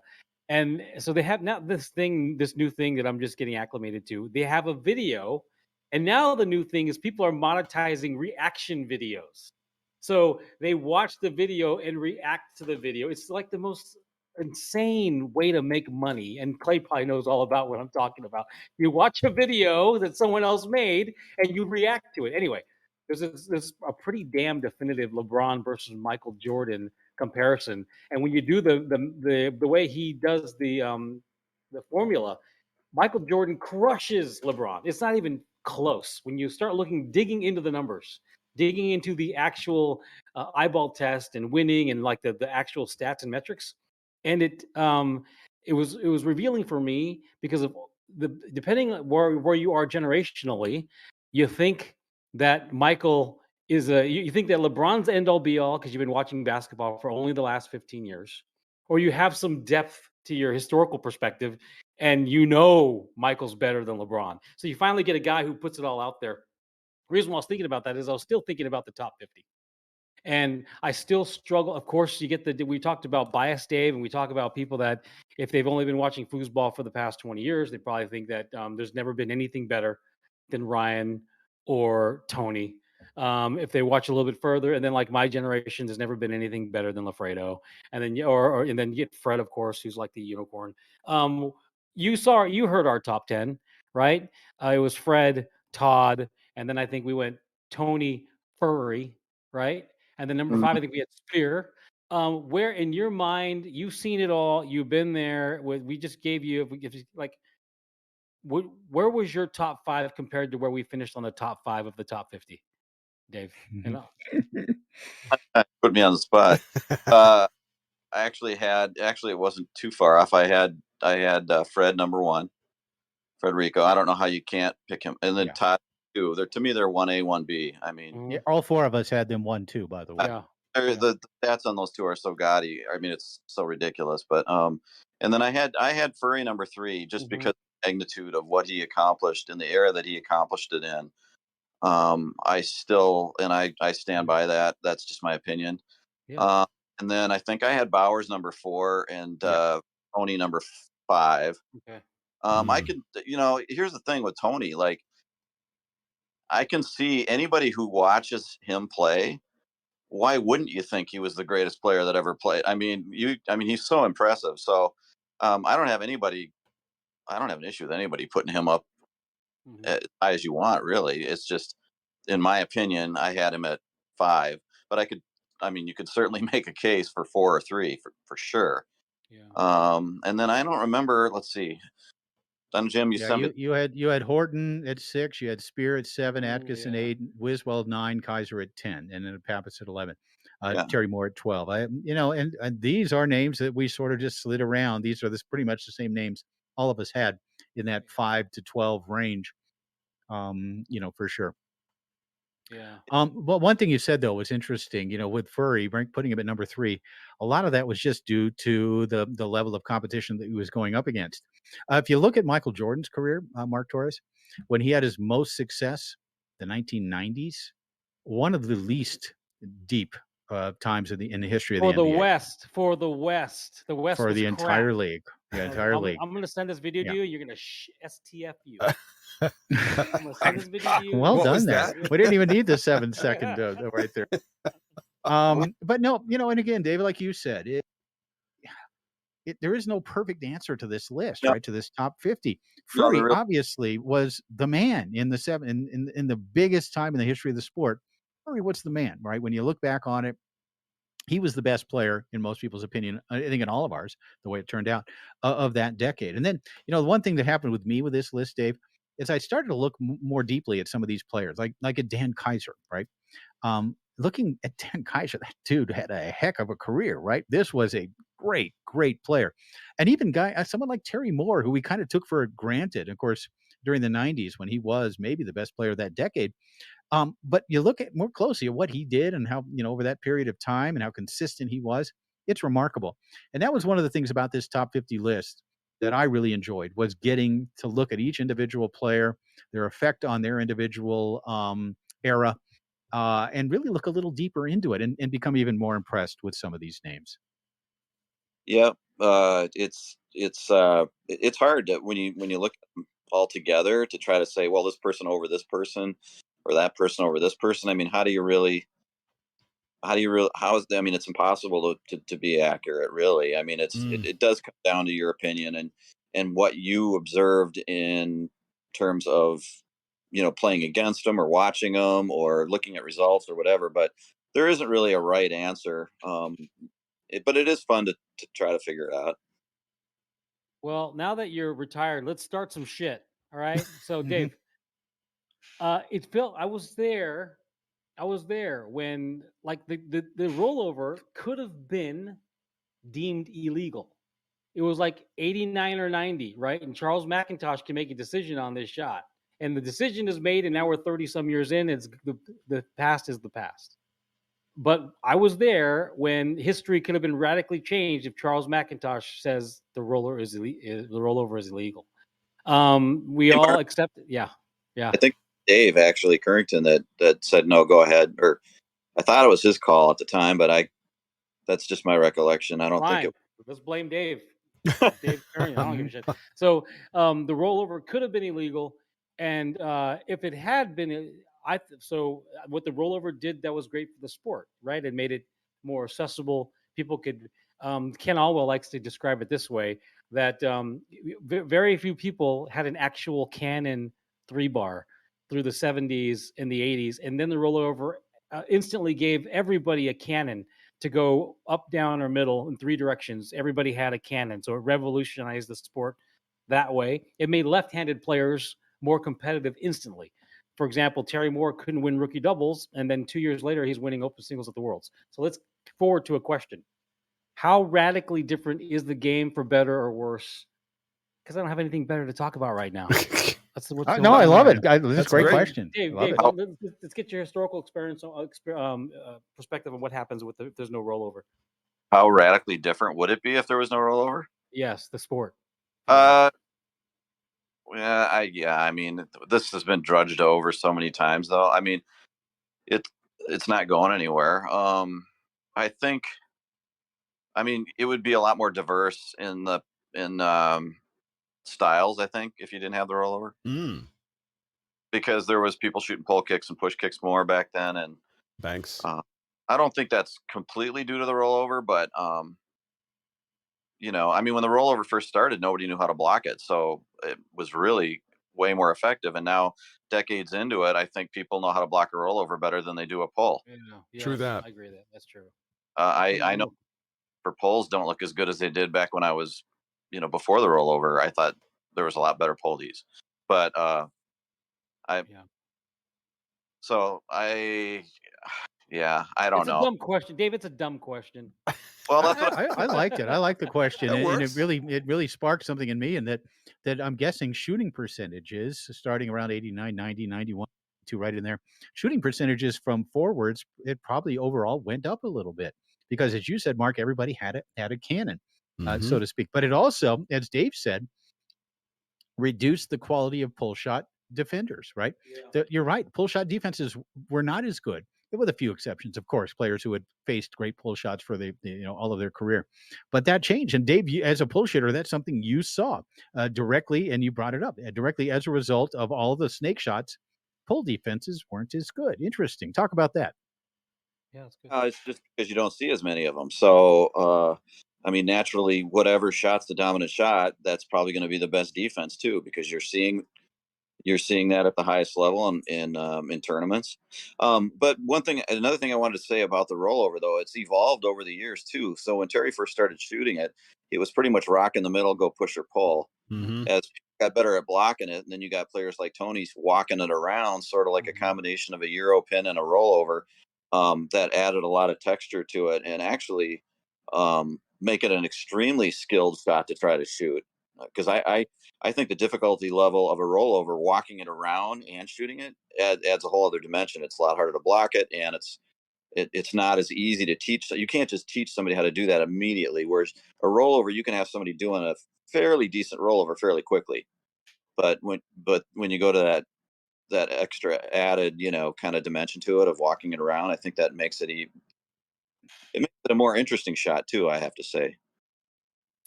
No, it seems like especially with some of the younger players that are coming up right now. I know in our neighborhood in Albany with Sam DeJean, he can turn on the pull or the rollover in a match and use both very, very effectively. In fact, he's killing everybody with his pull shot right now. But hey, how does somebody call in right now? Tracy was trying to call in, and he wasn't able. If we see him come up on the screen, we'll certainly bring him on the Podbean app, right? Yep, should be able to see him. Podbean app, there's a call-in button, but if he wants the he link, can get in the just Discord. Link. He's in the Discord. If he signs into Discord, he's in the Discord. I don't think he's in Tracy. Has Discord. That's probably the problem. No, he has Discord for sure. Oh, okay. Yeah, he just has to. He might have deleted the app, but he's been in here before on the same channel. It's easier here, but he can also call in on the Podbean app if that's better. Okay, well, maybe he's hearing that then. Okay. But some of the younger players, I mean, they seem to be adopting both and become double threats because of it. That you find that to be the case? Snake and a pull, you mean? Yep, yeah, snake and pull. Yeah, I mean, Tommy's Atkinson's probably the biggest, example of somebody that can shoot both shots really. Now you see more and more people doing that too. Yeah. Ryan is pretty lethal. Right. Yeah. Ryan's Ryan's got a cannon for a pull and a top-notch rollover, so yeah, he can pretty much. Atkinson was kind of the first guy to do that, though. Early '90s, a couple of years into the quote-unquote snake era, he was also shooting the pull shot as a secondary shot or a primary shot, and whatever A1 and AB, A2. Yeah, looks like Tracy. Tracy might be. Tracy, are you with us? Tracy McMillin. He's got to unmute himself. Yeah, he's just got to. Yeah, if you're on a mobile device, if it's iPhone especially, Tracy, you can press the little bar at the top where it's kind of glowing like greenish or bluish, and then find a microphone on there and unmute. It's muted on your device, so I can't unmute it for you here, unfortunately. Was there ever any doubt that Tracy McMillin was going to come on tonight? Right. He and Dave, you guys, obviously, Dave, you became partners with him, but you became best friends with him as well. And talk a little bit about your relationship with Tracy McMillin. Well, I got to say, I asked him to call in, so I don't know if he would have. Bail you out. If he wasn't doing anything to try to call in, but yeah, but I called him and asked him not to, and yet here he is anyway. Well, he never did listen to you, Jim. Good point. Very good point.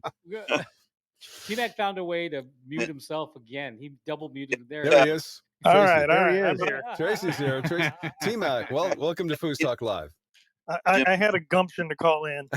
Oh, see that? See him working there? Oh. Yeah. Hey, usually have meetings at the Condescending Club every Sunday night. We talk about a lot of different subjects. You wouldn't understand any of it, but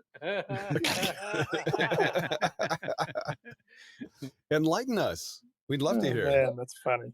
T-Mac, are you retired too? Are you? What's your deal, man? Gummy like No, calls it. say it ain't so. Pretty much. I'm trying to. Yeah. I mean, it's hard to retire from something you've been doing your whole life, but Right? Oh, there's my no, dog. Or there's no 401k. It's hard to retire from either of those situations. But go- Yeah. But I mean, I don't want to be one of those people that retires, years before they actually quit playing. If you know what I mean. Right. Take a shot at your partner. Yeah, I know exactly. Yeah. Oh. So T-Mac, so no plans. You're not going to be in Vegas. No plans. Maybe you'll be up in Texas State because it's in your home state. But so you're scaling back at the very least. Maybe not full retirement, but maybe a bit of a scale back. For sure, man. I think I might go to Texas State. I might go to a Bardo or something, but I don't. I think from competitive play, I'm probably done. I'm still going to go play every now and then and enjoy it. And I'm definitely keeping up. You guys know I'm involved, so that's not going to change. All right, I got a hypothetical for you and Dave then, because I threw this event as a precursor. So I threw this Thunderdome event. It paid out like 15 or 17K or something. I think it was 20K after the Calcutta. So it pays out all this money to these rookies and amateurs. I'm building it up to a pro master event. I just want to ask you for market research. It may be completely unappealing to you for certain reasons. For example, it's a Swiss format where you basically play every 23 minutes for 3 days. So you're playing 20 to 40 matches, and it's high stakes foosball, it's high entry fee, high return, but you play a crap ton of foosball. And I got to be honest with you, like the rookies, amateurs, and experts, they love it. But I don't know how the masters are going to feel about the masters. Don't want to play a ton of matches. They want to play their 5 matches and get the hell out of there, right? And win the thing. Just on its surface, playing 20 to 40 matches over 3 days for like 50 grand with 64 or 63 other pros and masters. Is that appealing, or is that like, that's the last thing I want to do? Are you kidding me? Yeah, honestly, I'm serious. 40 matches for somebody that's over 50? But it's only raised to 10, though. It's probably more like 20 to 25. Yeah, and it's only raised to 10. For one thing, Tracy'd have to play front then. Arm wouldn't take. You'd wouldn't both be take- playing goalie. Yeah. Also, when you say 50 grand, is 5th place 50 grand? That's what it would have to be. Yeah, I know. Seriously. No, sadly, it's split Anybody up. can win, though. You watch a lot of these pool shooters suddenly start to fall in love with that rollover. I Yeah. guarantee you that. That whole debate's going to change real quick. For real. Uh-huh. Yeah, I don't know, man. Is that really how many matches they played? I mean, I know it was wildly successful. No, they played. heard nothing but good things. Everyone played 21 matches. Everyone played 21 Yeah. matches. We did the Okay. math. Everyone did 21. But the people that got into the finals multiple times played closer to 40, I believe, because they played 3 or 4 extra rounds every event. Okay. So yeah, it was like 37 matches or something. So were these 2 out of 3 matches? They were race to 10s. Race to 10, Okay. Yep. Yeah. That's not bad. Yeah. That's different. Well, we'll dangle this in front of you here when it does happen, and we'll see what your responses are. How absolutely. could you not? I'm glad that you guys had so much success. I'm glad it was so popular, and it was I guess it was kind of a Swiss style format, which is where it's got to go. So I think that no, I know the you're a people that- fan. Yeah, for sure. It's got to be that way. So that would be nice. Right. So we got your buddy Dave Gummeson on the show tonight. All right. Now, obviously, you guys have a long history. I mean, you gave Dave Gummeson a second career, a second life, and you gave yourself one as well. I mean, your success over the last 20 years in World Cups and World Championships and Nationals, et cetera, part of Team USA has been so special. But if you were to say anything now to Dave, a Hall of Famer, both of you Hall of Famers, of course, but talk to us a little bit about what you feel about Dave, what the relationship with him meant, both as a partner on the table and as a great friend off the table.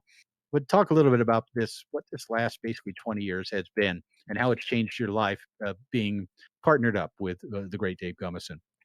Well, I was listening to you talk and hearing Dave talk about how he had a second career. Well, it made me think that I kind of got a second career out of it too, because I had been playing for, I don't know, 16 years or something before we ever started playing, and I don't know how close I was to realizing I was never going to win a world title. The way it was. I was trying to think of who I was playing with at that time before me and Dave played. It was I think I played with Mose, and I was playing with some local players from Houston. I played several years with a guy named Mark Snyder out of Houston. But he gave me a second career as well. I think that I probably wouldn't be a Hall of Fame player. I probably wouldn't have had world titles either if it hadn't been for Dave. I was somebody that, I was trying to think of where would I have ended up, if I didn't get to play with Dave? I would have been probably one of those guys that never really fulfilled their potential. Maybe I had a good shot but never really had a good enough 5-bar, and I didn't really know I was going to be playing goalie at that point. I had no, ambitions of playing goalie until I had the opportunity to play with someone like Dave. So, I probably would have been. I'm trying to think of somebody that had a really good shot, but something was holding him back. Maybe it was a 5-row or something, and it would be somebody like, you guys have talked about this guy before, like Hussein Kiani. He had a great pull shot, but he never reached his full potential, in my opinion. And I guess it was his 5-row. I don't really know. I didn't play him locally in Dallas area, but somebody like that could have been me. That could have been where my career ended right there. Maybe just a few years later. But teaming up with Dave and him believing in me, and thus, having our success, and it just made my foosball career right there, just playing with him. So that brings to mind a question. I mean, you and Dave, of course, if you were to talk to some up and coming players who are thinking about putting together a team, what would you tell them? I mean, what kind of how did you guys develop chemistry, or is that just something that happened naturally? I mean, it definitely happened naturally. I don't try to develop chemistry with anybody, but it was just Dave. I don't know. It was just the right personalities, really, because I don't know. We're both kind of really low key guys, but I'm a good listener, and Dave's a good. Believe it or not, you guys, people think Dave is quiet and distant. He's not. If you get in a car with Dave and drive to a tournament, or just all the times that we've gone to tournaments, he just has me in stitches the whole time. So I don't know. He's just been so entertaining. They introduced me to so many, because Dave loves magic, and Dave loves comedy, and Dave has a lot of knowledge on a lot of different things. So it's always we always have interesting conversations. And like I don't know if I said it, but he's introduced me to so many comedians and music and things. So it's just always been interesting and a blast hanging out with Dave and traveling with Dave, and just never a dull moment. Really, never a dull moment. Well, we ran into Dave in an airport bar about a day after the tornado championships. We all get stranded there for a couple of hours, and got a chance to sit next to Dave. And you're right, he's he even remembered the first concert he went to. We got into talking about music because that's my background, and I was impressed, I have to say. I know music is your background, and because I've talked to you before about music. And sure. Dave has a wealth of knowledge. I mean, Dave could rattle off one-hit wonders, and, things like that. And I know you talk about Dave being such a fan of foosball. He can rattle off. He knows all the world champions in singles and doubles, probably from the very beginning. Wow. So, yeah, he's just got a good. I don't know if it's what do you call it, a photographic memory or something. I don't know. Yes. But he's got. Encyclopedic. Phonographic memory. There you go. The thing about you two guys is this: you guys are both genuinely nice guys. If I tell a crude joke, Dave will look at me and shake his head like I'm an asshole, but you'll have a shit-eating grin on your face because you think it's funny. You might want to be respectful and not laugh because you don't want Dave to think badly of you.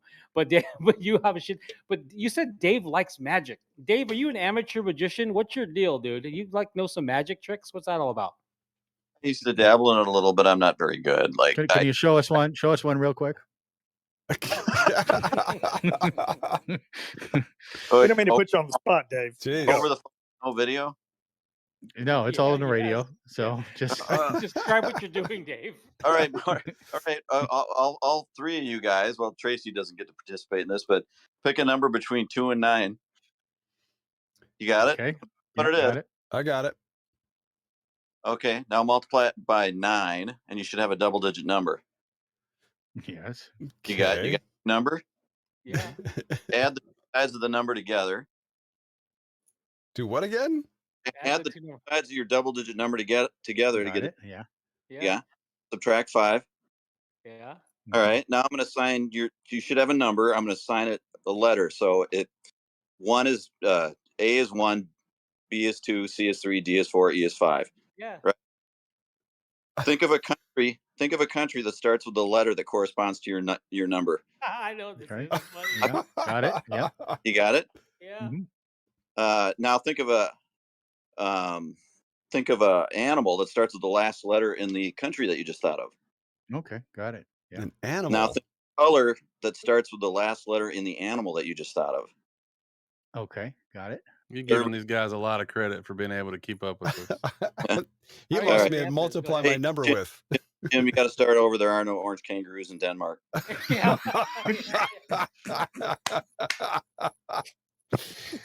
I already knew it. I knew it. Silver I'm leaves. Denmark kangaroo orange. I knew it. Dang it.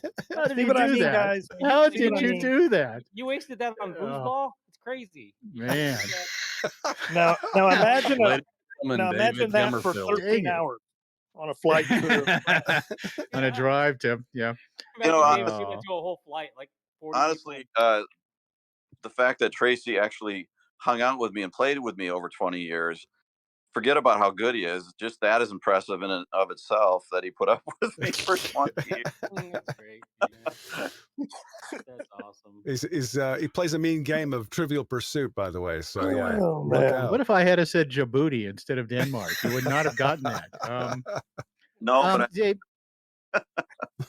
yeah, that was remarkable. Well done, because you were correct on all three of those. Obviously, but Dave, before we lose you guys, next week is the Hall of Fame, first one, first ceremony we've had in 3 years. Tom Yorr, Christina Fuchs, Charles McIntosh going into the Hall of Fame, going to be officially inducted. Tom Yorr won't be there, unfortunately, but Christina and I believe Charles will be there as well.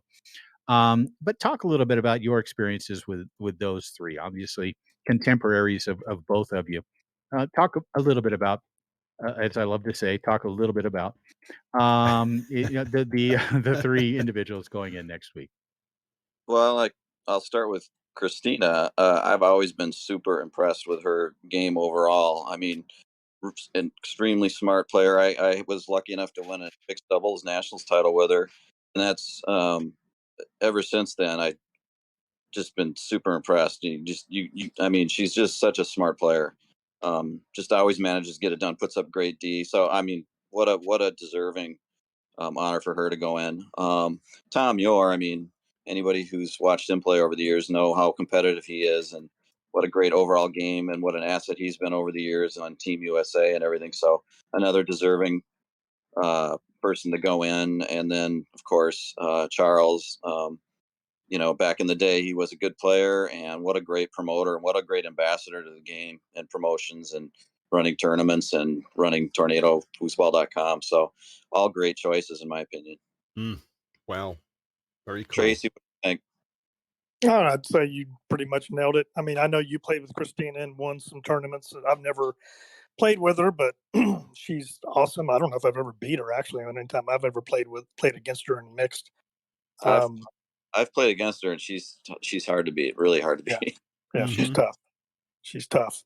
Yeah, she's a brick wall back there. And Tom, he's also a great ambassador. Look what he's done for, the rules committee and all that. And, Right. Always a grinder, very gritty player, very aggressive, and definitely had his success. And then I've known McIntosh for a very, very long time. And he's just been such a great supporter for Texas State, and, all his North Carolina stuff, and like Dave says, just a great ambassador for the game and promoter. Well, it would be remiss if we didn't get a chance to ask you, Dave, about the greatest hesitation wall pass of all time. Where did that come from? How did you learn it? Who were you copying? What was the origin? Well, the origin actually, I would have to say Lafredo. Oh. So he used to do a pass on tournament soccer where he would bring the ball over and actually kind of pump, like swing. Mm-hmm. It's kind of hard to explain. but I think you know what I'm talking about. He would just sort of pull it over, separation between the ball and the man, swing, and then do a wall, lightning fast wall. And so I started doing that way even back then. I was doing a wall pass on TS and on Dynamo, and then it was a natural progression over to Tornado. But then at some point, I guess I just realized you didn't have to do that little pump. Just the separation is what made people freeze. Mm-hmm. Okay. And so that's kind of where it came from. I don't remember anybody doing it exactly the way I do it before that, but it was sort of just a little adjustment on what I saw Todd doing back then. Which Interesting. idea Interesting. how much impact he has on. I think I mean that guy's forgotten more than most people ever know about the game. Right. No, just a super calculating and precise individual. Of course, we saw that in the movie Foosballers, as he was drawing drawing in pencil on his practice table, how he was going to get out just a little bit further than Tony or Ryan from the 2-bar. But so this, Tracy, when you saw Dave play, was that something that stood out to you as well? Yeah, Dave was always very polished. One of the hardest practicing players there is. And I always knew he was going to show up. At a tournament, Mm-hmm. super prepared, and we communicated back and forth leading up to a tournament. So yeah, I mean, he had one of the best passes in the game and a super crisp shot, and was just so smart with it. So it was just like he's got everything that I need. So I came from a town where everybody shot long pull shots. Right. So I'd never seen anybody work the inside like Dave, but he also still had a good long pull shot. He had the complete package. Mm-hmm. Pasadena, Texas. I know. Get down, Dina. Yeah, that is the style. Guys, we hope moving forward that we do see you again out on tour competing. It's always been so much fun watching and for me commentating your matches. I've been right there with you on your biggest wins ever, pretty much every single time, and the way you guys went about your business on the table. And the way you handled your business off the table as well has always been so admirable. And for me, it's been a pleasure, as we all sort of begin to move towards the sunset. To let you know that how much I appreciated you guys and enjoyed watching you and commentating what you do. So hopefully we see you again down the road. But if not, it's been a great pleasure working with you over the years. I just wanted to make sure you guys knew that coming from my point of view. Thanks, Jim. Thank you, Jim. Likewise. I think I'm going to start tearing up if stop, Jim. Jeez, God, man, sentimentality. Mark, any parting questions? Yeah, we're like Jim. Man, this feels like a sad moment for some reason. Jim just screwing it up. Like, holy crap, dude! Why is it so morbid? Like we're never gonna see you again. We're gonna see you at some tournament somewhere. And I'm going to piss one of you guys off by saying something random, and we're going to argue about it. It's going to be fun. And then we're going to have drinks. It's going Thunderdome 2. Yeah. I'll throw an event in your damn garage. Yeah. We're holding it in Minnesota or in one of the two. So it's been incredible watching you guys play I've seen you guys play at peak performance. I was there live when Dave won open singles at the Worlds, and I met Dave, and I almost quit playing because I saw your hesitation wall pass at Campbell Champions, Phil Schlafer's old foosball hall. And I'm like, what the hell? How am I ever going to compete with these guys? And I wouldn't realize till later that I could compete pretty damn well because you're all beatable. Anyway, no, you guys are amazing. You're Hall of Famers, you're studs, and I fully expect to see you guys playing again and shoot the crap with you. And guess what? This podcast isn't going anywhere. And you guys will be invited back here. So of course. Thank you. Thank you for seeing you play at peak performance. And I'm excited to see you guys play again at any level. And it's going to happen. So thank you. And I want to finish this with a hypothetical. Okay. So picture this, Dave. It's the year 2060. And we're walking through the brand new Foosball Hall of Fame, the National Foosball Hall of Fame. It's a physical place where you can walk in and look at stuff. And we find that plaque with the name of Dave Gummeson on it. What's the memorabilia, the item, like in the Baseball Hall of Fame, you'd see somebody's bat.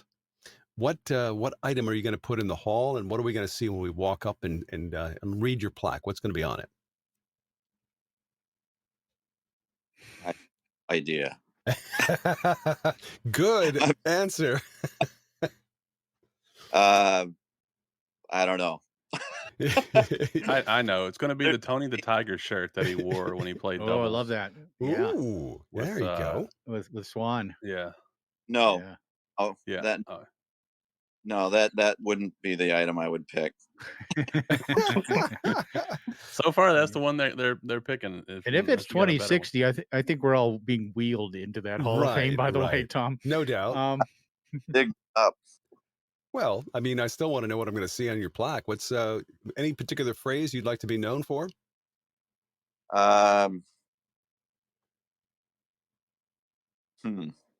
He who hesitates is. Ooh, there you go. He who That'll last. hesitates. I love it. That's Yeah, pathetic. that's a good one. Thanks, Jim. You're welcome, buddy. Anything you need moving forward, just let me know. Send me an email. Send your cards and letters to Jim Stevens, care of Durango, Colorado. Guys, again, thank you so much for joining us tonight. It's always fun to hang out with you. And I'm sure at some point, whether it's Bardo, Texas State, Thunderdome in Minneapolis, we will be hanging out again at some. Thanks, yeah. guys. Keep up the good work, guys. Absolutely. Well, Thanks, you guys are the reason we're here. So we're looking forward to any time you want to stop on by. It's open door for you guys. All right, cool. So T-Mac, Dave, T-Mac and D-Gum. And D-Gum. That one doesn't work as well. But the T-Mac works really well. Oh, the D-Gum, not so much. D-Gum. But we're gonna talk about what the hell, Jim.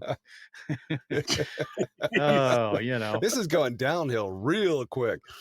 Yeah, I thought it was a great interview. Yes. Two classy guys, two great players, two legendary figures, two members of the top 50. In fact, two members of basically the top 20, 25 or so, with Tracy McMillin coming in at 22 on our list and Dave Gummeson at number 16. But, two guys who have carried the torch for American table soccer, both internationally and here in this country as well, for so long. Amazing careers, two careers, really, if you want to look at it that way, each of them, with the first 20 years and the second 20 years. And always great interviews as well. And that's kind of what next week's about, isn't it, guys? It's about memories. It's about legacy, as Mark put it earlier. It's about recognizing the history of the sport. And that's something we're going to be doing here starting in about 5 days at InsideFoos.com and throughout the foosball world. Yeah, looking forward to it. This is exciting, and I think you guys will certainly get a chance to see some great playing. No doubt about it. Of course, after 3 years, why wouldn't it be great?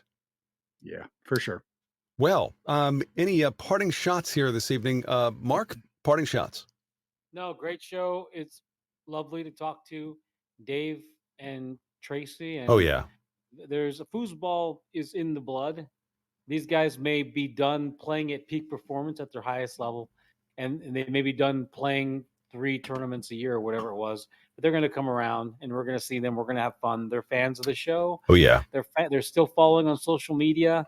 There's fans of foosball, so I'm excited to know that our friendships will persist long after they're done. Yeah, for sure. And for me, it was just surprising to hear there were no orange kangaroos in Denmark. I didn't know that.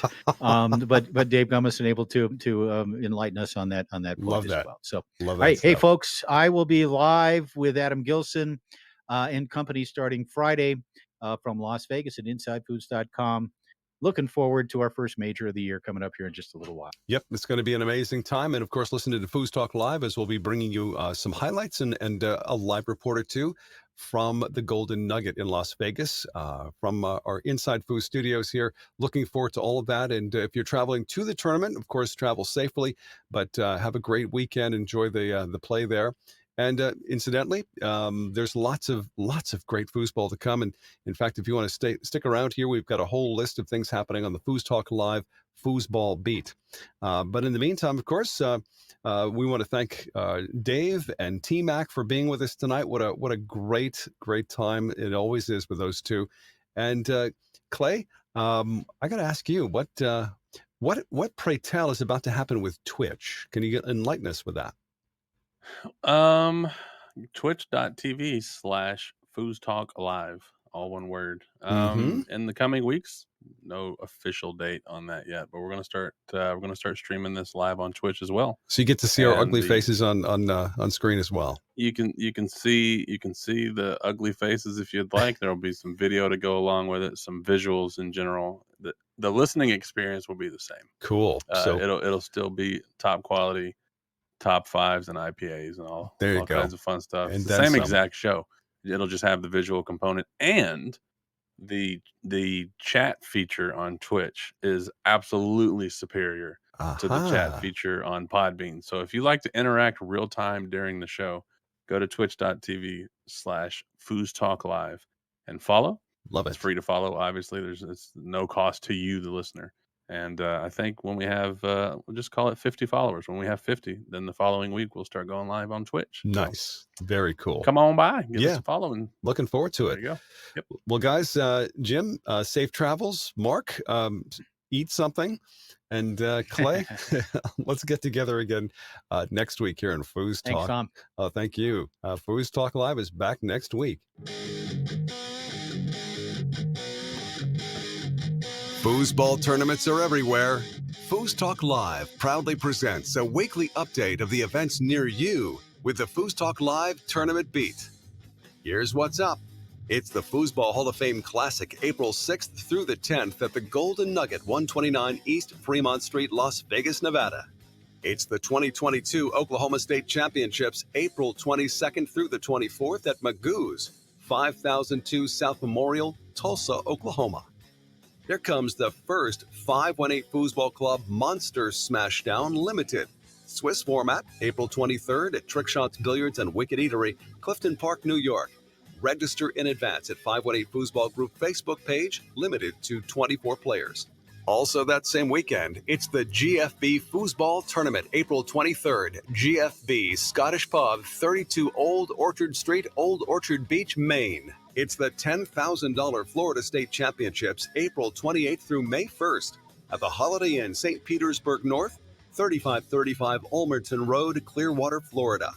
Later this summer, it's the 2022 ITSF World Cup and World Championships, June 28th through July 2nd in Nantes, France. This just in. The South Florida Foosball Club presents the 2022 Beachtown Beatdown, July 15th through the 17th in Lake Worth Beach, Florida. Registration details coming soon. It's the 2022 National Championship North American Cup, July 20th through July 24th. It's been moved to the Clarion Hotel and Conference Center in Lexington, Kentucky. Get set for the first annual Ozark Open, Sunday, August 15th, 2588 North Gregg Street, Fayetteville, Arkansas. Each week, we do our best to give you the most up-to-date listing of foosball tournaments near you. If you have an event you would like to add, send us all the details at info@foosballradio.com. Tune in every week for the Foos Talk Live Foosball Beat. Foos Talk Live is a product of InsideFoos, all rights reserved. Brought to you in part by InsideFoos.com, Protectoflex, Rodlock, 518 Prince, Foosballers the Movie, the USTSO, and Foosball Clubs USA. Tune in again next week for another episode of Foos Talk Live. In the meantime, We'll see you foozin'.